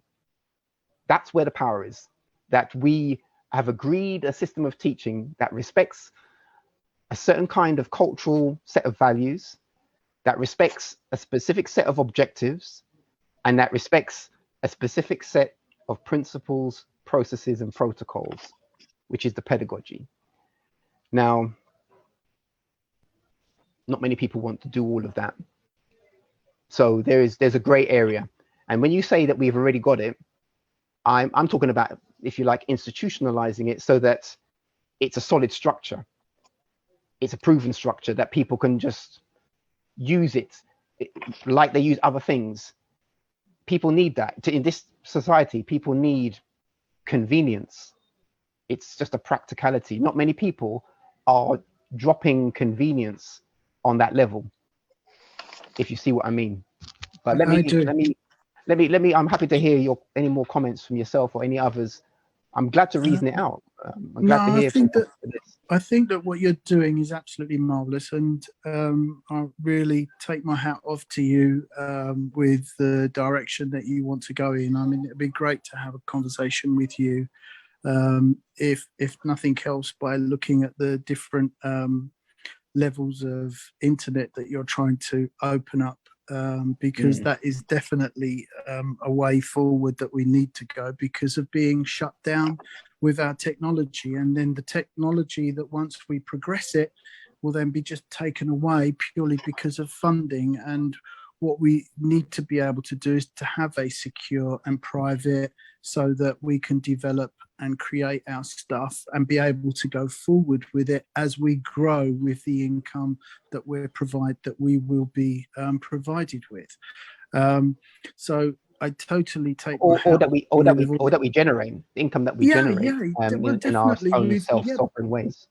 But that's right. I mean, at the end of the day, it's like starting any car. You know, you've got to start off somewhere slowly, but as you develop it and try to understand it, and then fill up the spots that you didn't quite understand, and understand it a little bit more, moving, and before you know it, you've got industry rolling out at the end of it. So yeah, I mean, it will happen for us. I mean, there's no if, no buts, no maybe about it. It's just making sure that we've got the correct foundation, and what you're talking about from the security part of it, and definitely teaching is the foundation of it, because it only takes 20 years for us to be 20 years for our children that are born tomorrow. In 20 years time, we're talking about a completely different new world and a different completely new way of understanding. So we need to have this new technology that of education for our children, because of the way that we understand and because of the way that we are connected, which I believe. Anyway, I don't want to go on too much, because otherwise I'll be taking. No problem. It's good to hear you. And I would say, I'd love to be able to. Go on. And I would love to be able to have a chat with you offline, with you a little bit further, because I'd love to. Happy to hear from you. With any input. Yeah. Okay. Happy to hear from you. Thank you, Arthur. Did you have to answer to him, Astehmari? Or no? I was just going to say, 20 years, 5 years. These things, in terms of decentralization, I'm just copying my comment to put into the chat, my details. But decentralization is going to radically change the way things look within 5 years. And so, yeah, persons who are not seeing that coming, by the time you realize it, because by the time you realize, if you're not seeing it coming, by the time you realize it, it will have already embraced so many things. And if we're not seeing it coming, then others will shape the way our young people are engaged with it. Not the way it's for us to shape the way our young people engage it. But if we don't do that, then others will shape the way it engages us and our young people. So, yeah. Yeah, and 9 times out of 10 we'll get left behind again, which is why we need to lead this particular area. But I can talk all night long, but thank you very much. That's really inspirational to hear the direction that people are going in. Thank you very much. Good luck. Thank you. And I hope that I'll be able to speak with you on another. No problem. I'll put my details Yeah. in the chat space. You can link me through any of these. If you can see the chat, that's very fine. Let me just go into it now. Brilliant. Thank you. We have Josephine. Do you have your question? Yeah, thank you. Thank you. Very good STEM, Astehmari. Thank you. Around the beekeeping pre-work.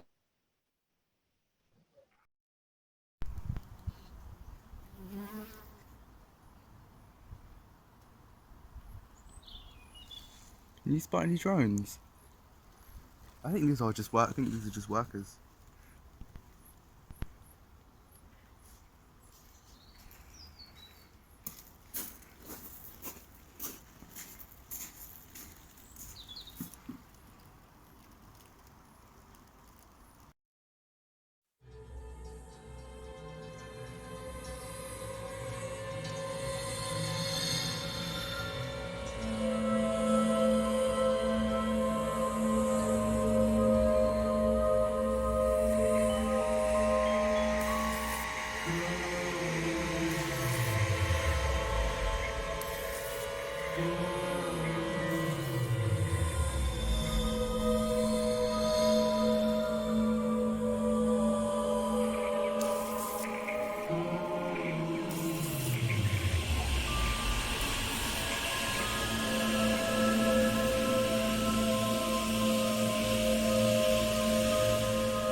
Yeah, what I wanted to ask, the well-being area is of interest.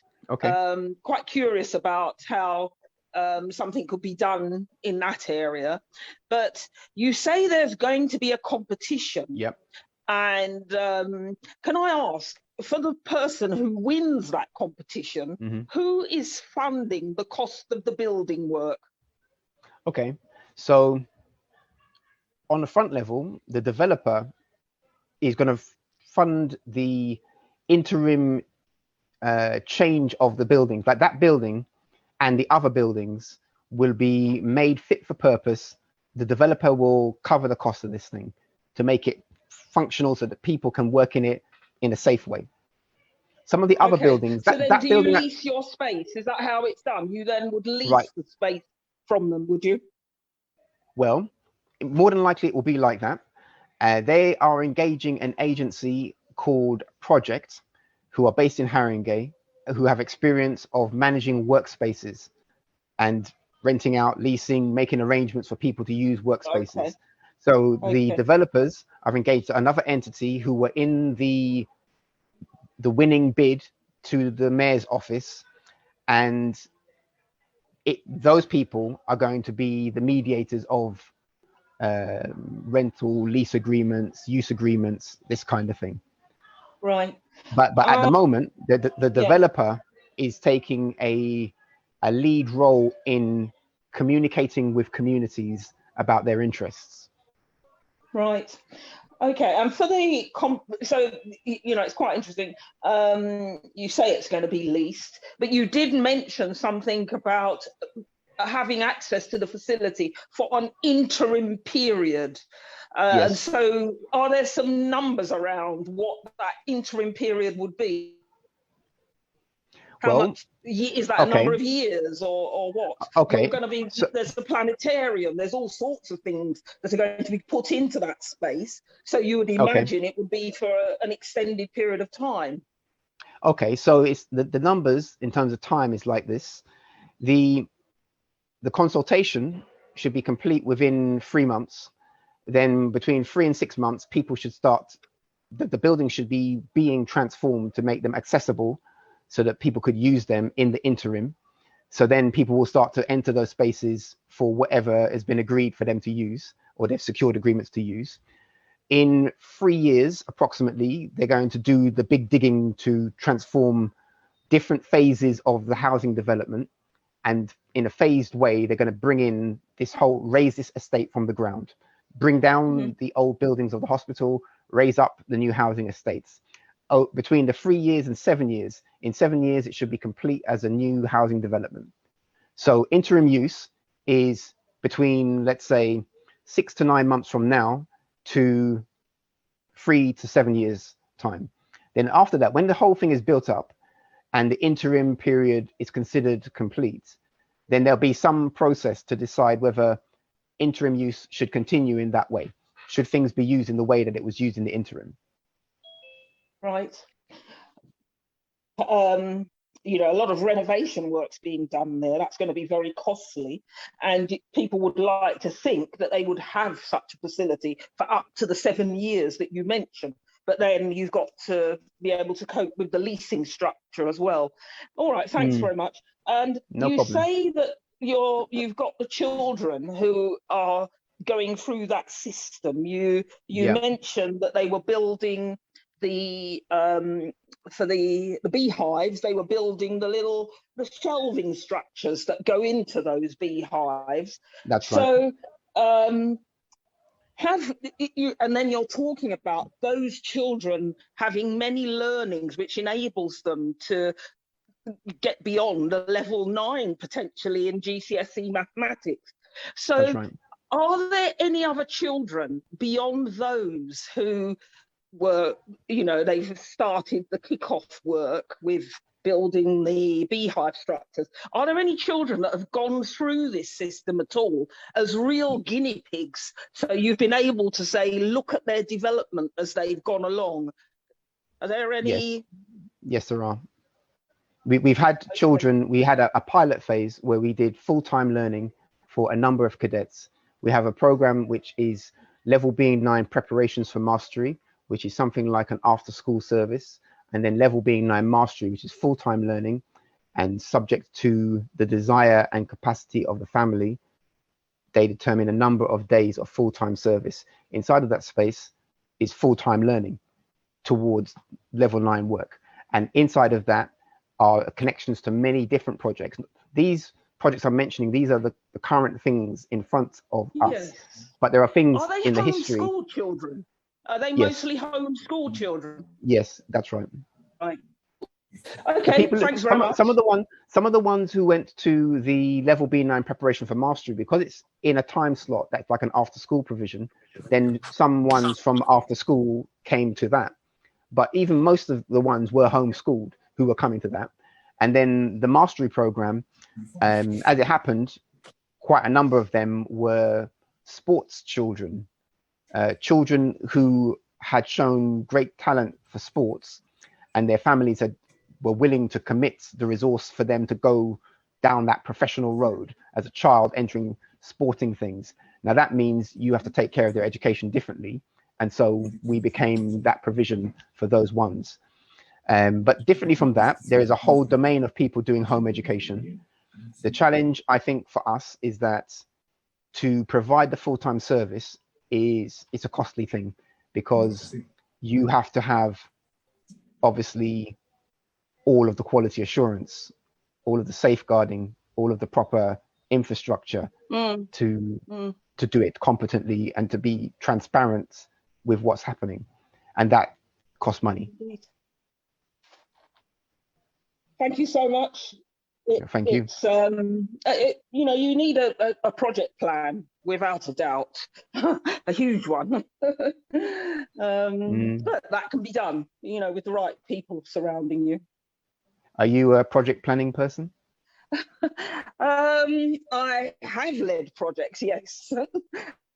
Well, we have a very good project management space, and so I welcome persons who have that mind. And each one of these things has its own agile. I don't know if you'll be familiar with agile project management. It has its own agile project management space in which we develop the way tasks and assignments and resources are clearly managed, and relate people's relationships with each other. So yeah, but I'll see your details in the chat. I'll see your details in the chat, and okay, I'll think about it. That. Well, yeah. I welcome you. I welcome you. Thank you. It'd be great if you do more than think about it, Sister Josephine. I think first as to how you can add value to something, and that's very important. I'm happy to share enough to give you enough information to think about. I've given some information now. I can give a lot more information. You've given a deal, and you're giving websites as well, so you know, people can look at those. Thank you. Thank you. Okay, thank you. Sister Patricia? I just want to say, Astehmari, it all sounds so exciting. You know, potential developments, you know, in terms of the study opportunities for the students, in terms of being creative in their learning, you know, and even if, you know, the creativity is there and that they can take with them wherever they go, because it's would you say it's a holistic approach? The pedagogy is called unified knowledge, or yutmer uket, which means unified knowledge. So yes, it is unified knowledge, and by that, a simple way to think of that is steamed up learning, which is STEM plus the arts. So it's science, technology, engineering, and math plus the arts, realizing the arts interconnection of this. The pedagogy is very holistic. Okay. So you know, listening to you in terms of the presentation, I was quite excited in terms of the opportunity for young people to be educated in a way that's going to be stimulating and inspiring, and hopefully would, you know, bring a better outcome for a lot of our students. And that made me think of Andrew Mohammed and Daniel Pink. Andrew Mohammed, as you probably know, from the West Side Youth Leadership Academy, and Daniel Pink from the Lewisham Academy, which recently has a link with St Dunstan's School, which is in Catford. And I'm just wondering if this would be an area that the work that you're currently doing with, you know, students who are being homeschooled, whether this is something that could be taken into those academies, you know, so it would we've worked together. I mean, regarding beloved Andrew Mohammed, we've worked together, and also the Manhood Academy as well. So we have a history of doing some work together. There can be more for sure, and there will be, all being well, there will be. Yeah. I mean, these spaces. some of these spaces, my attention has moved more to securing the spaces. The organization is called Abundance Centres UK Development Trust, but we spent most of the beginning of its work delivering, let's say, frontline teaching services. But the actual the mission of the organization is to develop spaces, centers. So Yeah. and that the provisions in it, the pedagogy is clear, but we don't often have access to the right centers, well resourced.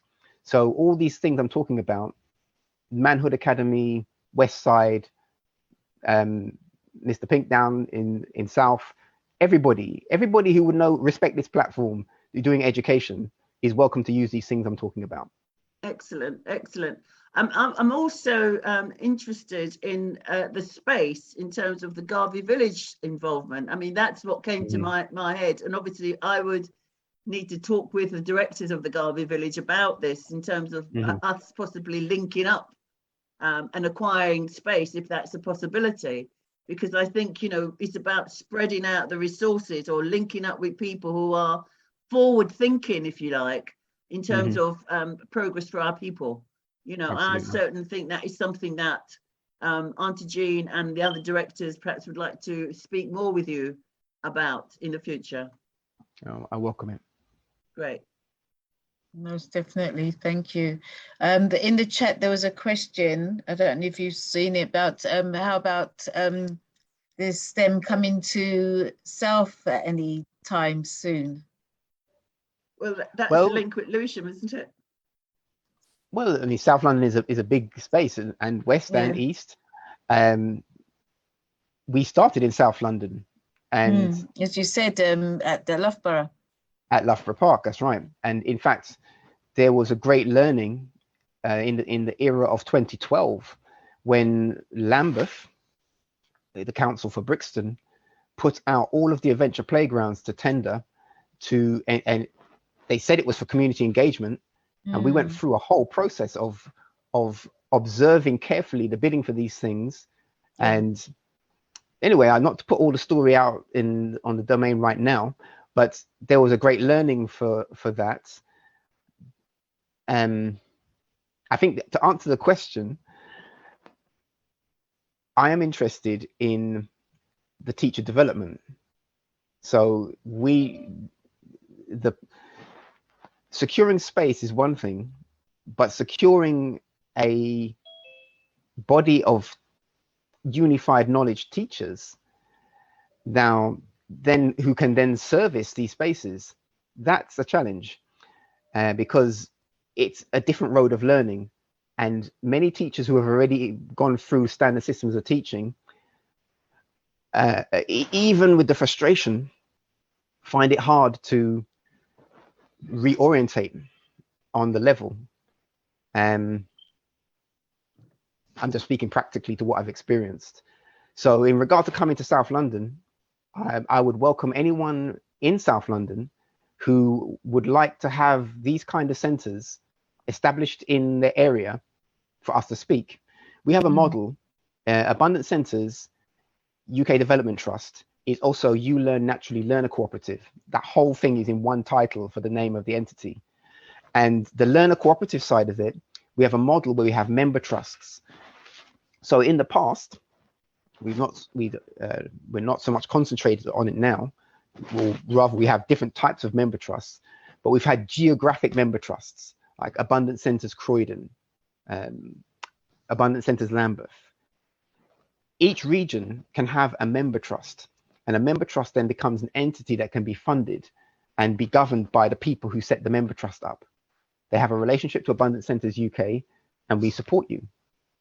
So if anyone would like to form a cooperative and then have the full backative of what I'm talking about, because that cooperative will have access to anything that Abundance UK is developing or accessing, that's the idea. So I'm very happy to do that. That's slightly different from having teachers there, but it's a stepping stone towards it. We have a program. This is an exciting point regarding teacher training. We have a program to to provide a early years educator course, which gives a nationally recognized qualification that is a unified knowledge qualification at the same time. So this is something we are developing. Now, this is something to meet people where we are, because people who want to get into the profession of teaching, they want a transferable skill so that they could work in a primary school or a secondary school and earn money just straight off the bat, obviously. Whereas the first brother that spoke before, in an ideal world, someone would say, actually, we just want to learn the raw, unified cultural arts, cultural science form and live this way. But it's not easy. I can testify to that. It's not easy. Mm-hmm. So we are now we're in a process of implementing a course that will be a nationally recognized qualification that will allow a person who would be classified as a teaching assistant or a childminder. This is very special, to have a qualification that allows them to teach advanced ideas of STEM into those spaces. We're focusing on the childminding side of it because that allows us to provide that high level learning at the earliest stage. And yeah, I think it's obvious that there's a good thing for that. It's the best way to start. So we're going to start with our teacher training at that level, and the qualification is transferable. That's and so brilliant. if there's persons in South London, for example, who would like to get involved in childminder cooperative or this kind of learning, yeah, there's things to talk about for this. There's things to do for that. Happy to speak with ones for this thing.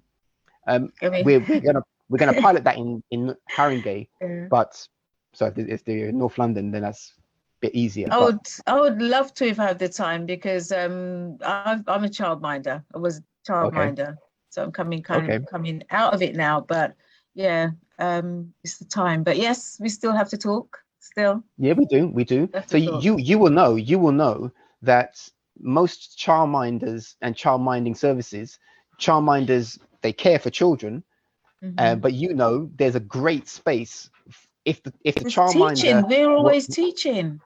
Well, if the childminder, if you have a person who is just good at bringing out learning, and they are the childminder, then obviously this is a great thing. But I'm talking about systematizing it so that a person who can learn to be a unified knowledge teacher as a childminder, and to have a structure around them where that learning is extracted in a natural way, but is in a way where you can monitor that, and you have a progress path for young children. You're creating the right kind of spaces where the things that they're seeing around them, the equipment that they have around them, are designed to encourage them to know number, measure, and ratio in a certain depth, and to expand on that thing so that you can cover very advanced things in play. Very much so. Yeah, absolutely. Now, it's all well and good if you have someone that's just generally good at that, but that's not common. Most childminding services that I've seen, especially stay and play type of services that people attend, it's just watching the children. Those people are like 1 o'clock clubs. They're not really childminded as such. Yeah. But childminders, they go there. They take children to these spaces. They take the children there, and they occupy some of their time in those spaces. Anyway, it's cool. It's all good. Okay. There was another question in the chat about how you're going to go about securing the building. I think something similar to that was actually in the chat.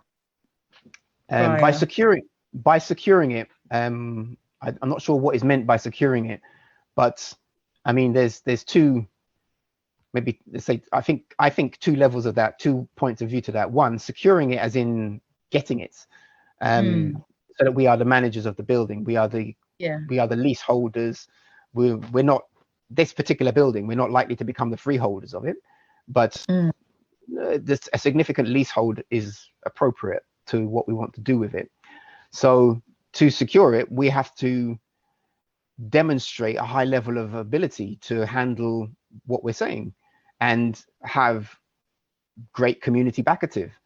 The community backative needs to have clarity about what we're saying and to be able to communicate with the people we're communicating with appropriately about what we're talking about. So that's part of it. And it's like some ones have said they got good project managing.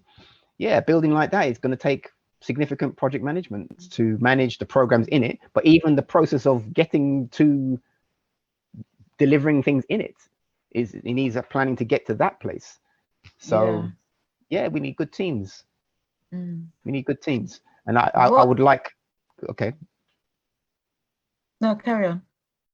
I'm just going to say, I would like teams that share the values that are in the pedagogy. That's the people I work with the closest ones I work with, they know what unified knowledge means. They've done our foundation course for this, so that when we communicate on certain things, we're clear what we're talking about. Yeah. Education is full of words that it's just ambiguous. Different people have different points of view of what's being spoken about, let alone from an African place of being. So if we value that, teaching and learning from an African place of being, then there should be very clear language about exactly what we mean by that. Our pedagogy has that. I can explain it. I don't know many systems that can explain themselves like this. You may have individuals who are good teachers, good educators, and they can explain that they have a gift and they demonstrate the gift, they work well. It's not the same thing as having a clear pedagogy that you can just transfer to a person who's willing to learn in a structured way. That's what I'm talking about. Okay. Can I ask about the foundation course that you just mentioned? I mean, yes. How long is it, and how is it part-time, full-time? How many weeks, Okay. etc.? So foundation, the course is called Educating with Unified Knowledge, Foundation Course 1. So repeat that for me. Educating with Unified Knowledge, Foundation Course 1. Thank you. This course it's a 3-month course, which gives you a summary overview to what the culture of unified knowledge is, what are the objectives of it, and what are the principles, processes, and protocols. So in that 3 months, which is 1 day a week, 3 months, it's essentially a 11-12 week course over the 13 weeks of the time of the 3 months. So in that time, we cover that information. Now, that allows us to know what is meant by all the key terms that define the pedagogy. But to become a practitioner of it takes more time. So we have a phase we call Foundation Course 2, which is basically a continuation of that, going through those learnings over a longer period of time so that competence is gained, so that the consciousness and competence to work as a unified knowledge practitioner is gained. That takes time, is subject to the persons and their commitments. Like How much time? Now, how much time? to do what? The practitioner foundation course. Okay, so the early years, let me go to the early years educators course, because this is the one that would allow a person to have the teaching qualification that's transferable. And so that foundation course 2, we are now moving that learning into this new development, because the foundation course 2 sits in a very organic space, and it really has been defined by individuals rather than a standard amount of time for all individuals to fit into. It's individuals and their temperament and their capacity and their time, circumstances. It's completely bespoke like this. It's flexible and it's specialist, it's niche like this. So it just is practically organic like that. Whereas this other thing I'm talking about will be standardized, so that a person will do this thing in 3 years and leave with a qualification that allows them to be teaching STEM in the early years and have a transferable qualification. That transferable qualification, by the way, is new. This thing is not, it is not there already. There's not a STEM early years educator. There's no course for this. Okay. We're building that thing. So when that thing is officiated, then they're going to be that's a premium teacher in the standard system. When they go to a primary school and say, I can do this thing, there's high value for that. But I don't want them to go to a primary school. I want them to work in our projects. I want them to work with our member trusts. People who want to form cooperatives, I want to say to the cooperative, yeah, we have a pool of qualified teachers that are qualified through this system, and they will work with you for that thing. If you have 5, 10, 20 young people, you want your children to learn in your cooperative, we're going to help you secure resources to get a building in your space, and we're going to help you bring qualified people into it, and maybe some of your number want to become qualified teachers. And here is the course. This is the sovereign space. This is the sovereign domain. Okay, thank you. You're welcome. I've been asked in the chat about the average age of the children the students who can enroll in your course. Okay, so the level 9 mastery course is technically it's from 8 years up, because there are some criteria. When you pass a certain number of children into full-time learning, you become a school that must be registered in a certain way. Now, we can start in a certain way, but we need to start in a way that covers for the full eventuality. Now, 8 is an age that fits into that kind of general protocol. My opinion is that a child from 5 could enter the mastery program. Now, bigger than that, this learning is one that respects pre-birth. We are really talking about pre-birth to entry to adulthood and the whole of that. If a person is not even with child, a couple, they're not with child yet, but they're considering it, if they learn the pedagogy, they will cultivate themselves in a very appropriate way to what's coming.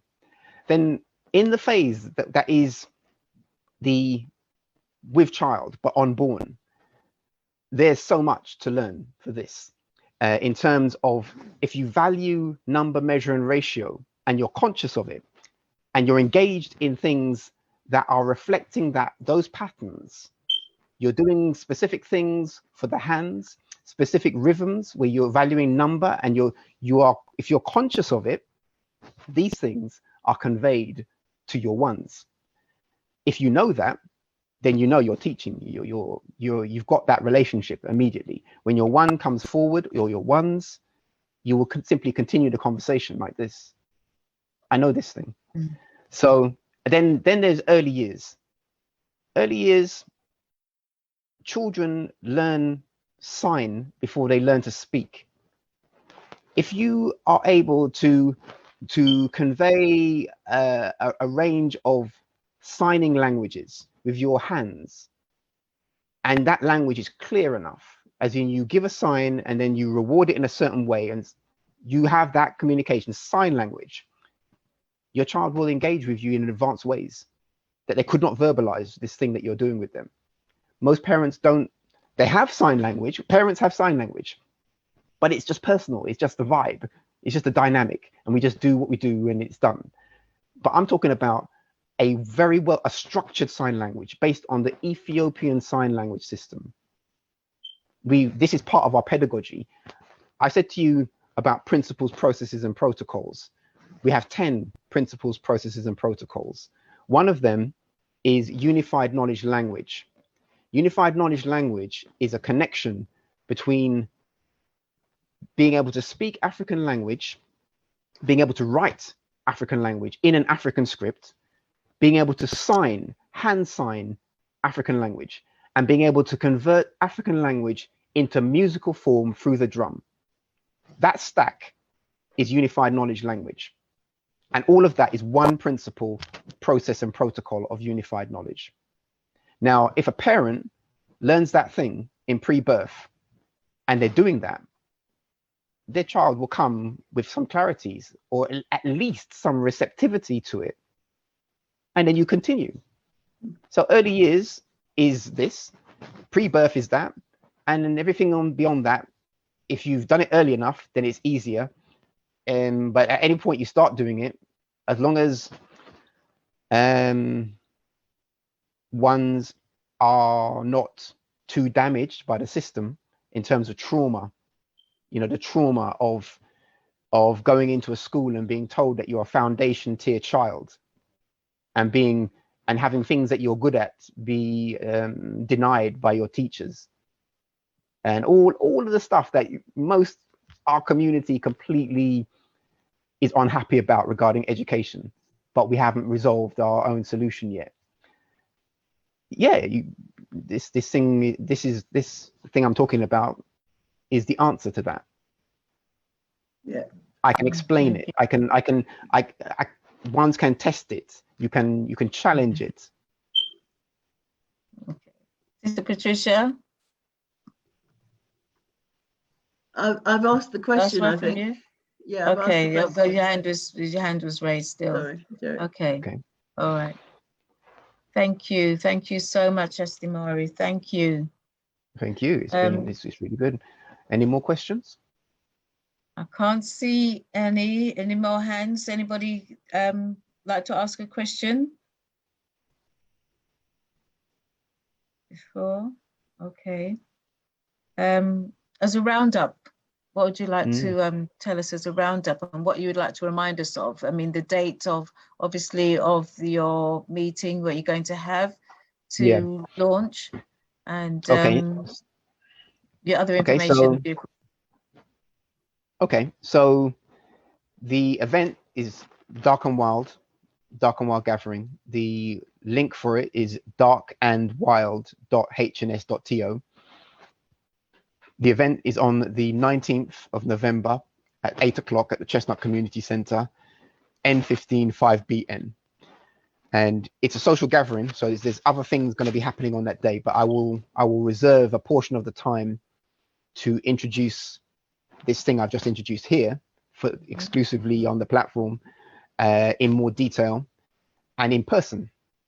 And I think that because this conversation, like our expression of interest, has gained interest beyond our community, what has been proposed for that building is being considered as outstanding in other quarters, and those people will come to the event because it's a publicly open event like that, and it's designed to be that way. It's designed to be it's designed to facilitate different kinds of conversations with different kinds of people, but on our own basis, on the basis of how we gather, how we socialize, how we do what we do.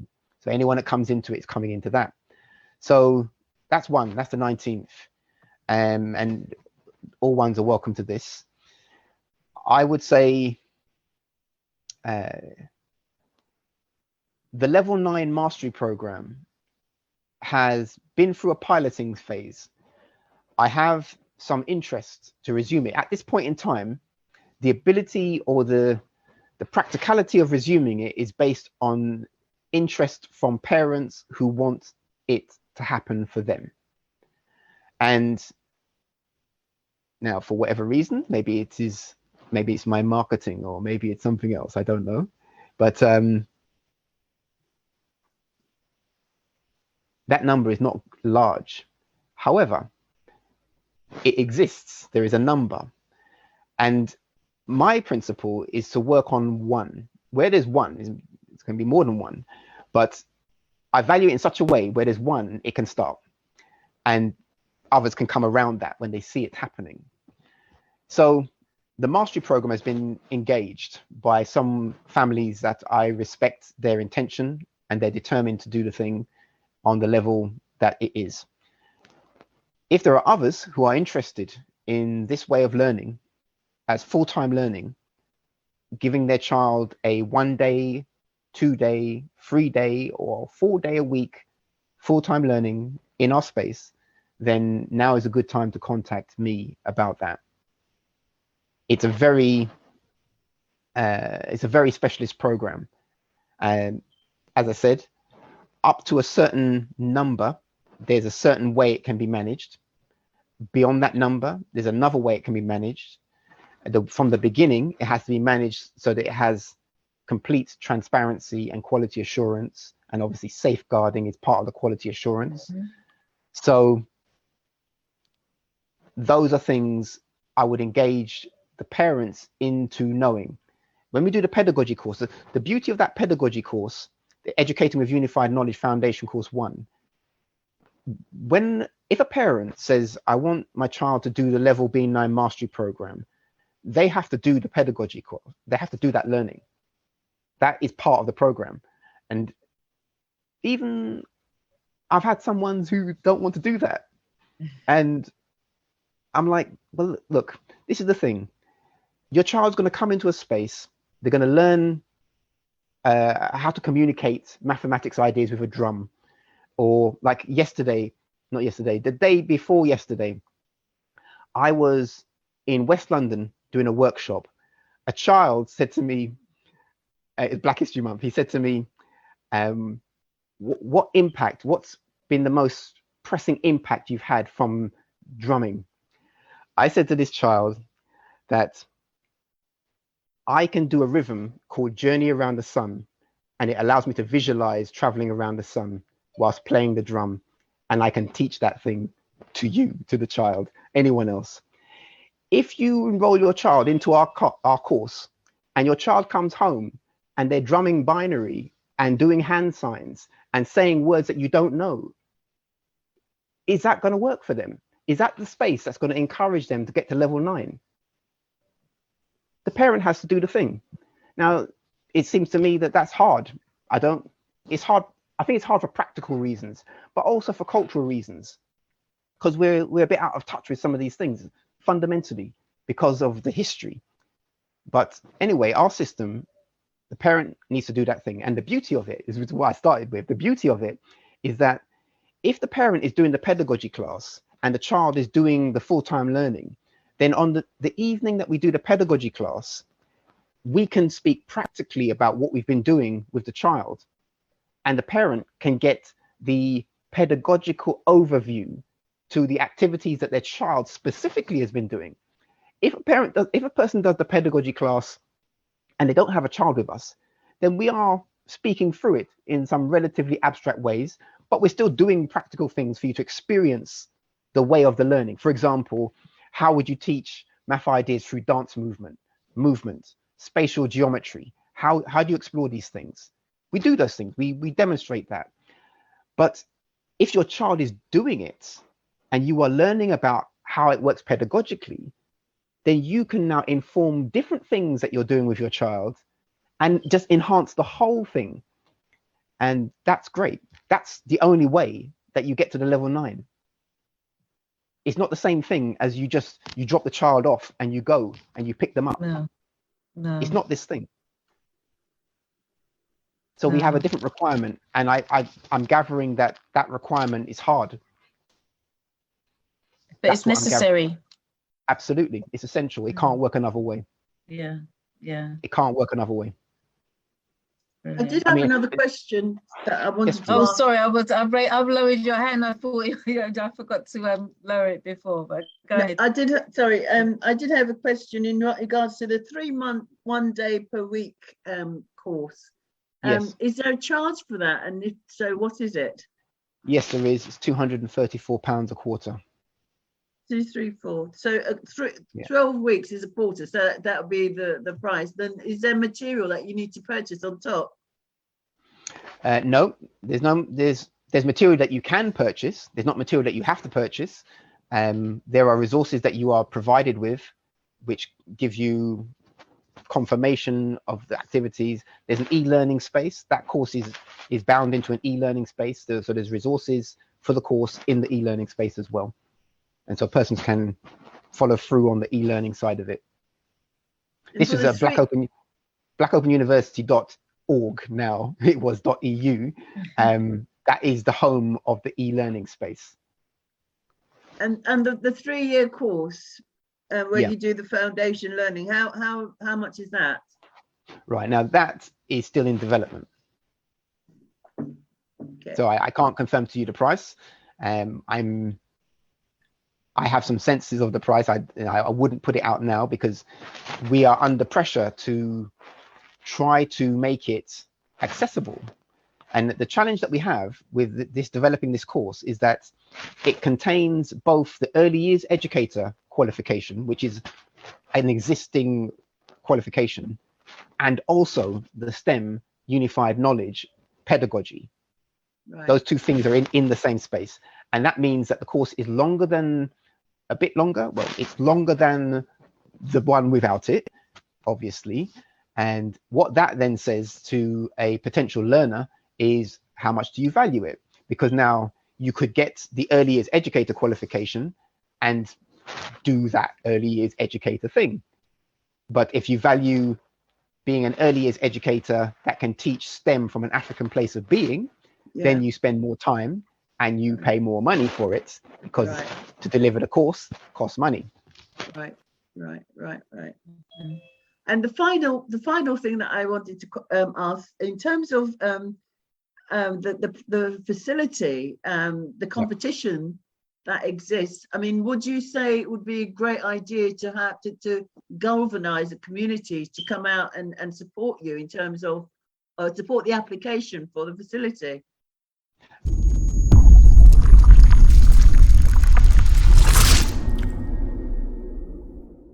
Webinar 9, more detail mastery. On our level being webinar 9 mastery program. On our level being 9 mastery program. Wow! Mastery program.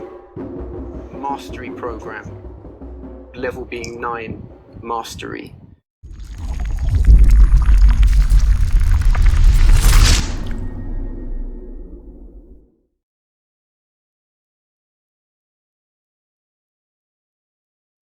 Yes, it's definitely, I would like the community to support our bid for this. There needs to be clarity about exactly what it is that we are proposing. And I've made it clear, it's a community science lab, planetarium, and observatory. Let me give you a joke that probably I shouldn't say on a public platform, but I'll say it anyway. A senior manager from one of the entities that is a significant entity responsible for this thing, who has seen our expression of interest. I met this person whilst they were having a architectural consultation with the public. We weren't in that meeting, by the way. I was the only black man in the meeting.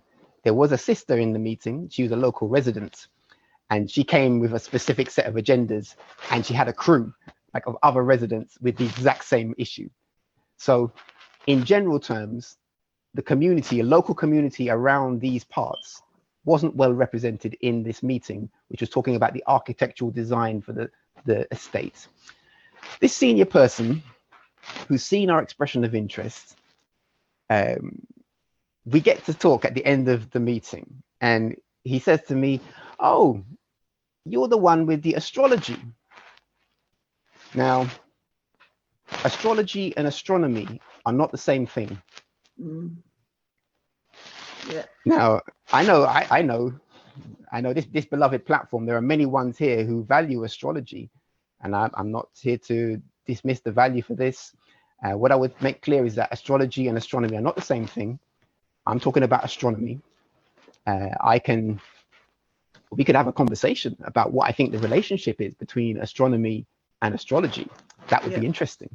Yeah. But if I had said to that one who spoke to me and said, if I had just accepted that, this is a completely different thing to it being an observatory and a planetarium. It's a completely different thing. So in terms of community support, I need to make it clear that this is what I'm talking about. This is what we're talking about. So obviously when the one said that to me, I dismissed his comment and explained what it is we're about. He knows, because the document doesn't say that, but it's a kind of joke, right, or a test. right. I took it like that, right. But we're beyond that. But I would like to make, as I'm bringing it into our community space, I'm making it clear to us, this is what it is. Please look at it carefully. If you have experience in any of those domains of science, technology, engineering, and math, then in terms of bringing that influence, I welcome that. Specifically, if you are a parent or a person that wants to learn it, you want to get to clarity on that, I welcome this, because this is what we need. That in this country, science engagement is poor. I don't know if you listen to Boris Johnson, the Prime Minister for the country. When he was coming in, he made some comments about science and some stuff like this. The country is not in no position to achieve science excellence with the system of education that it has right now. And that's nothing to do with us. We're further displaced out of that thing. So they need this. We need this. They need it. We need to have access to advanced learning spaces and be able to approach it from our own cultural place of being. And the pedagogy allows a transparent conversation about what we mean by African culture and how it relates to, let's say, standardized education, or education that can be replicated as a model. Yeah. Okay. Wonderful. It's challenging. Thank you. Sounds like you can't get a STEM education at Eton then, Astehmari. Come again? Say that again? Sounds like you can't get a STEM education at Eton when they've got all those marvelous facilities there. Boris is a classics graduate, isn't he? Well, let me tell you about what I think about that, because you see, part of the issue about science education for us is that, and this goes across the science and the mathematics, the language of these things has been dominated by one culture's language for too long.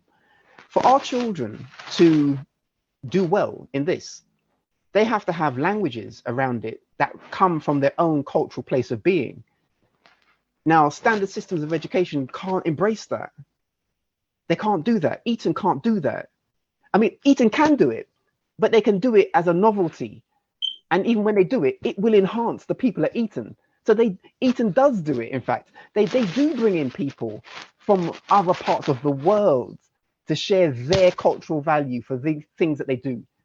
They have a history, Eton, Oxford, Cambridge, them places, they have a history of bringing in people that we would call revolutionaries into their study spaces to talk to their students, to learn from them how they see it. How is it? What is it really about? That's cool. Now, in regard to what we have to do, this work requires reformation of the curricula. The language of mathematics, it's not enough to use Latin words to describe things as a classic language. If you're an African, you need to have classical African language. And our pedagogy has an access to that as Kemet for classic culture.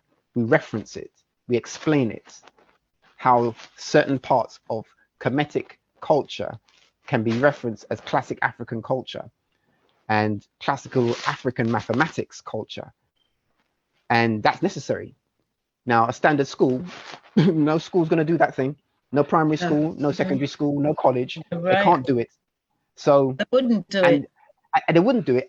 But the rub for them is that if they were able to allow that kind of, let's say, diversity into the space, their students would perform better. I know this because I go into those places and I deliver there. And when I do it, they perform better. Yeah. I could tell you some stories, but I would embarrass some colleges, and I don't want to do that. I don't want to do that. Okay. All right. But Astehmari, thank you so much. Thank you. Thank you. Thank you. A lot of to think about. Yeah. Thank you. Thank you. you. It's an honor to come on the platform, and thank you so much, beloved. It's been a long time coming. It's been a long time coming. So I thought I would just make it meaningful on the highest possible level that I could do. Beautiful. So thank you so much. We will need to have you back to get some update on the application. Well, you're very welcome. You're very welcome. I'm very happy to do that. Keep you updated, and yeah, it's all good. Oh, that's brilliant. That's brilliant. And we have to talk about the is it the 17th? 19th. The 19th, get the date wrong. Yep. I've got something else going on the 17th, that's why.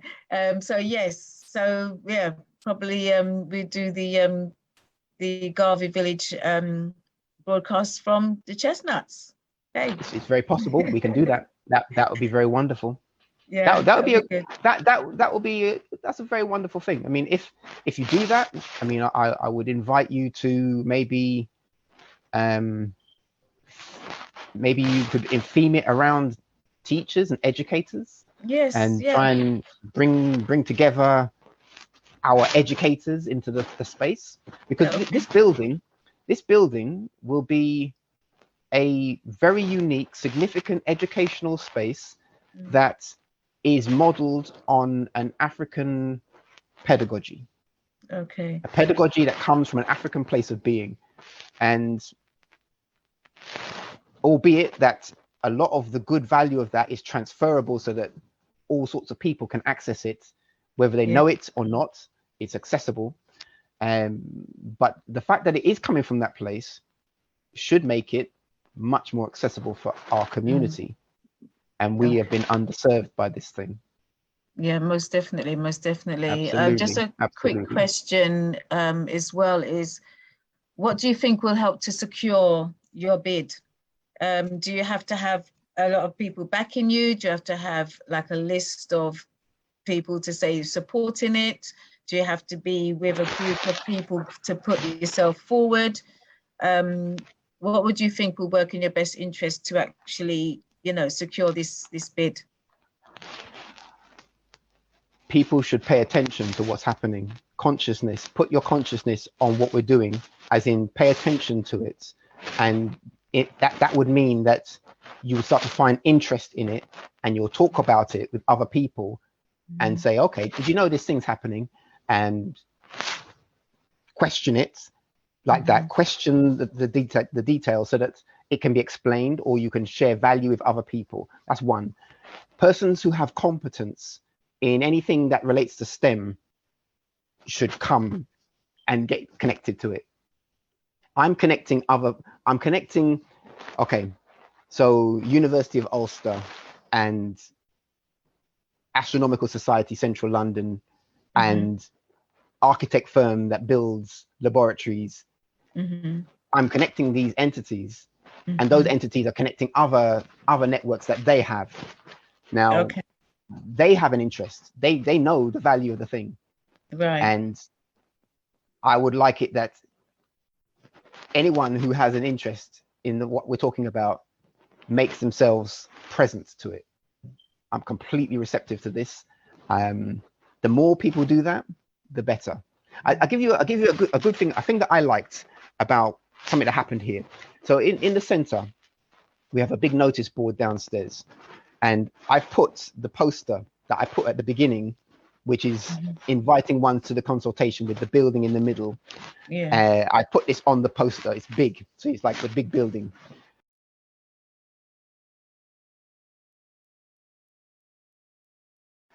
When the architect firm came to do their consultation, that's a separate consultation.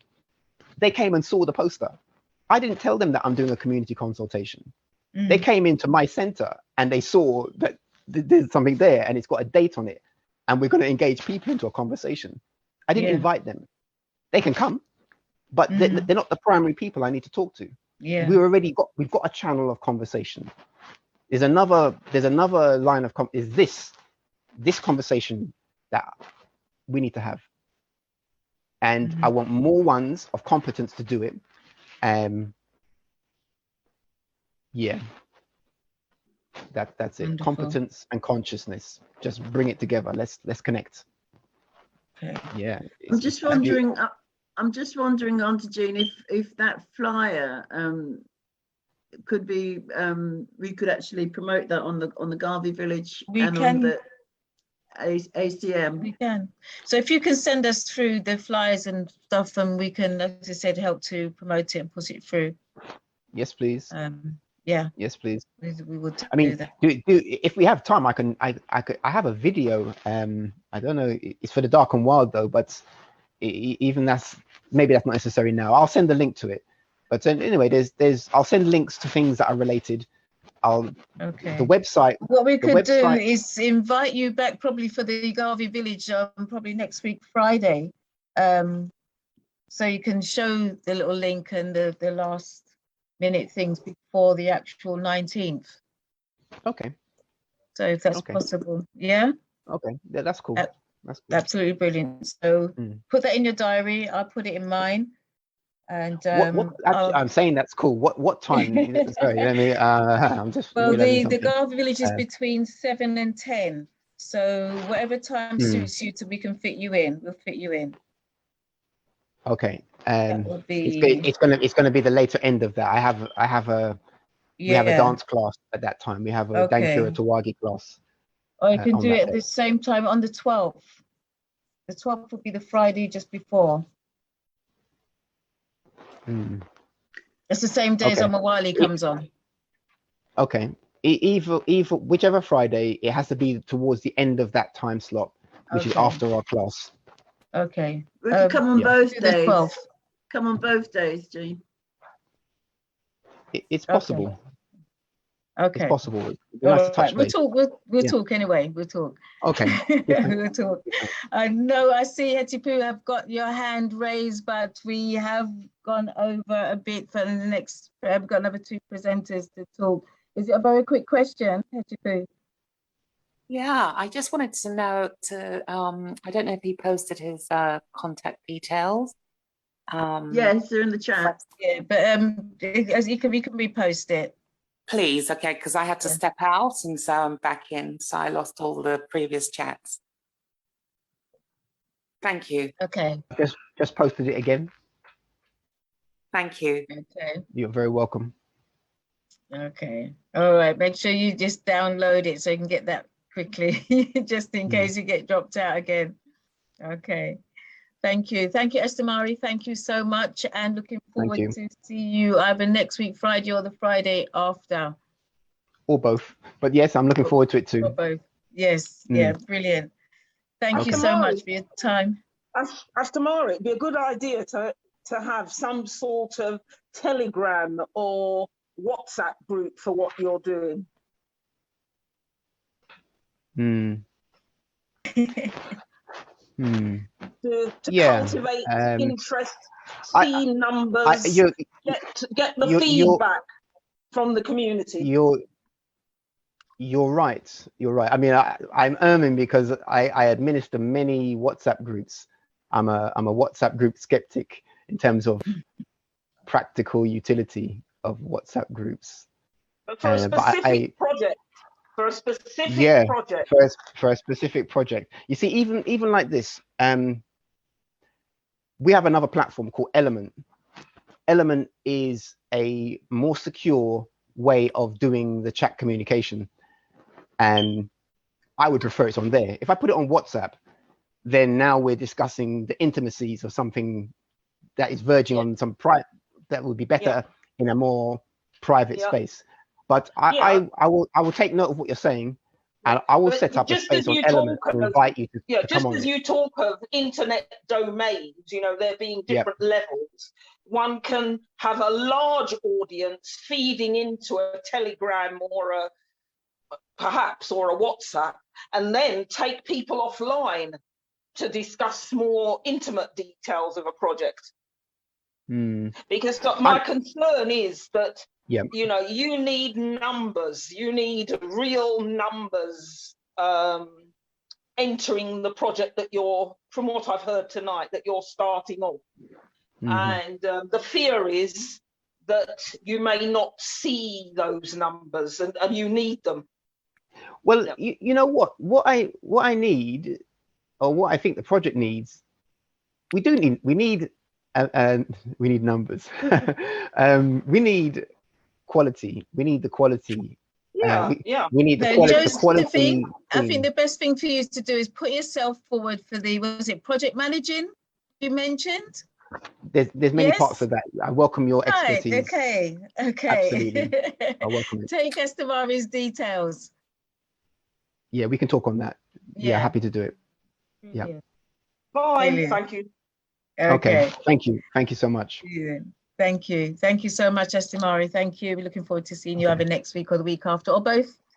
So thank you so much for your brilliant mind. Thank you. Thank you so much. You're very kind. Okay, Hashima, respect.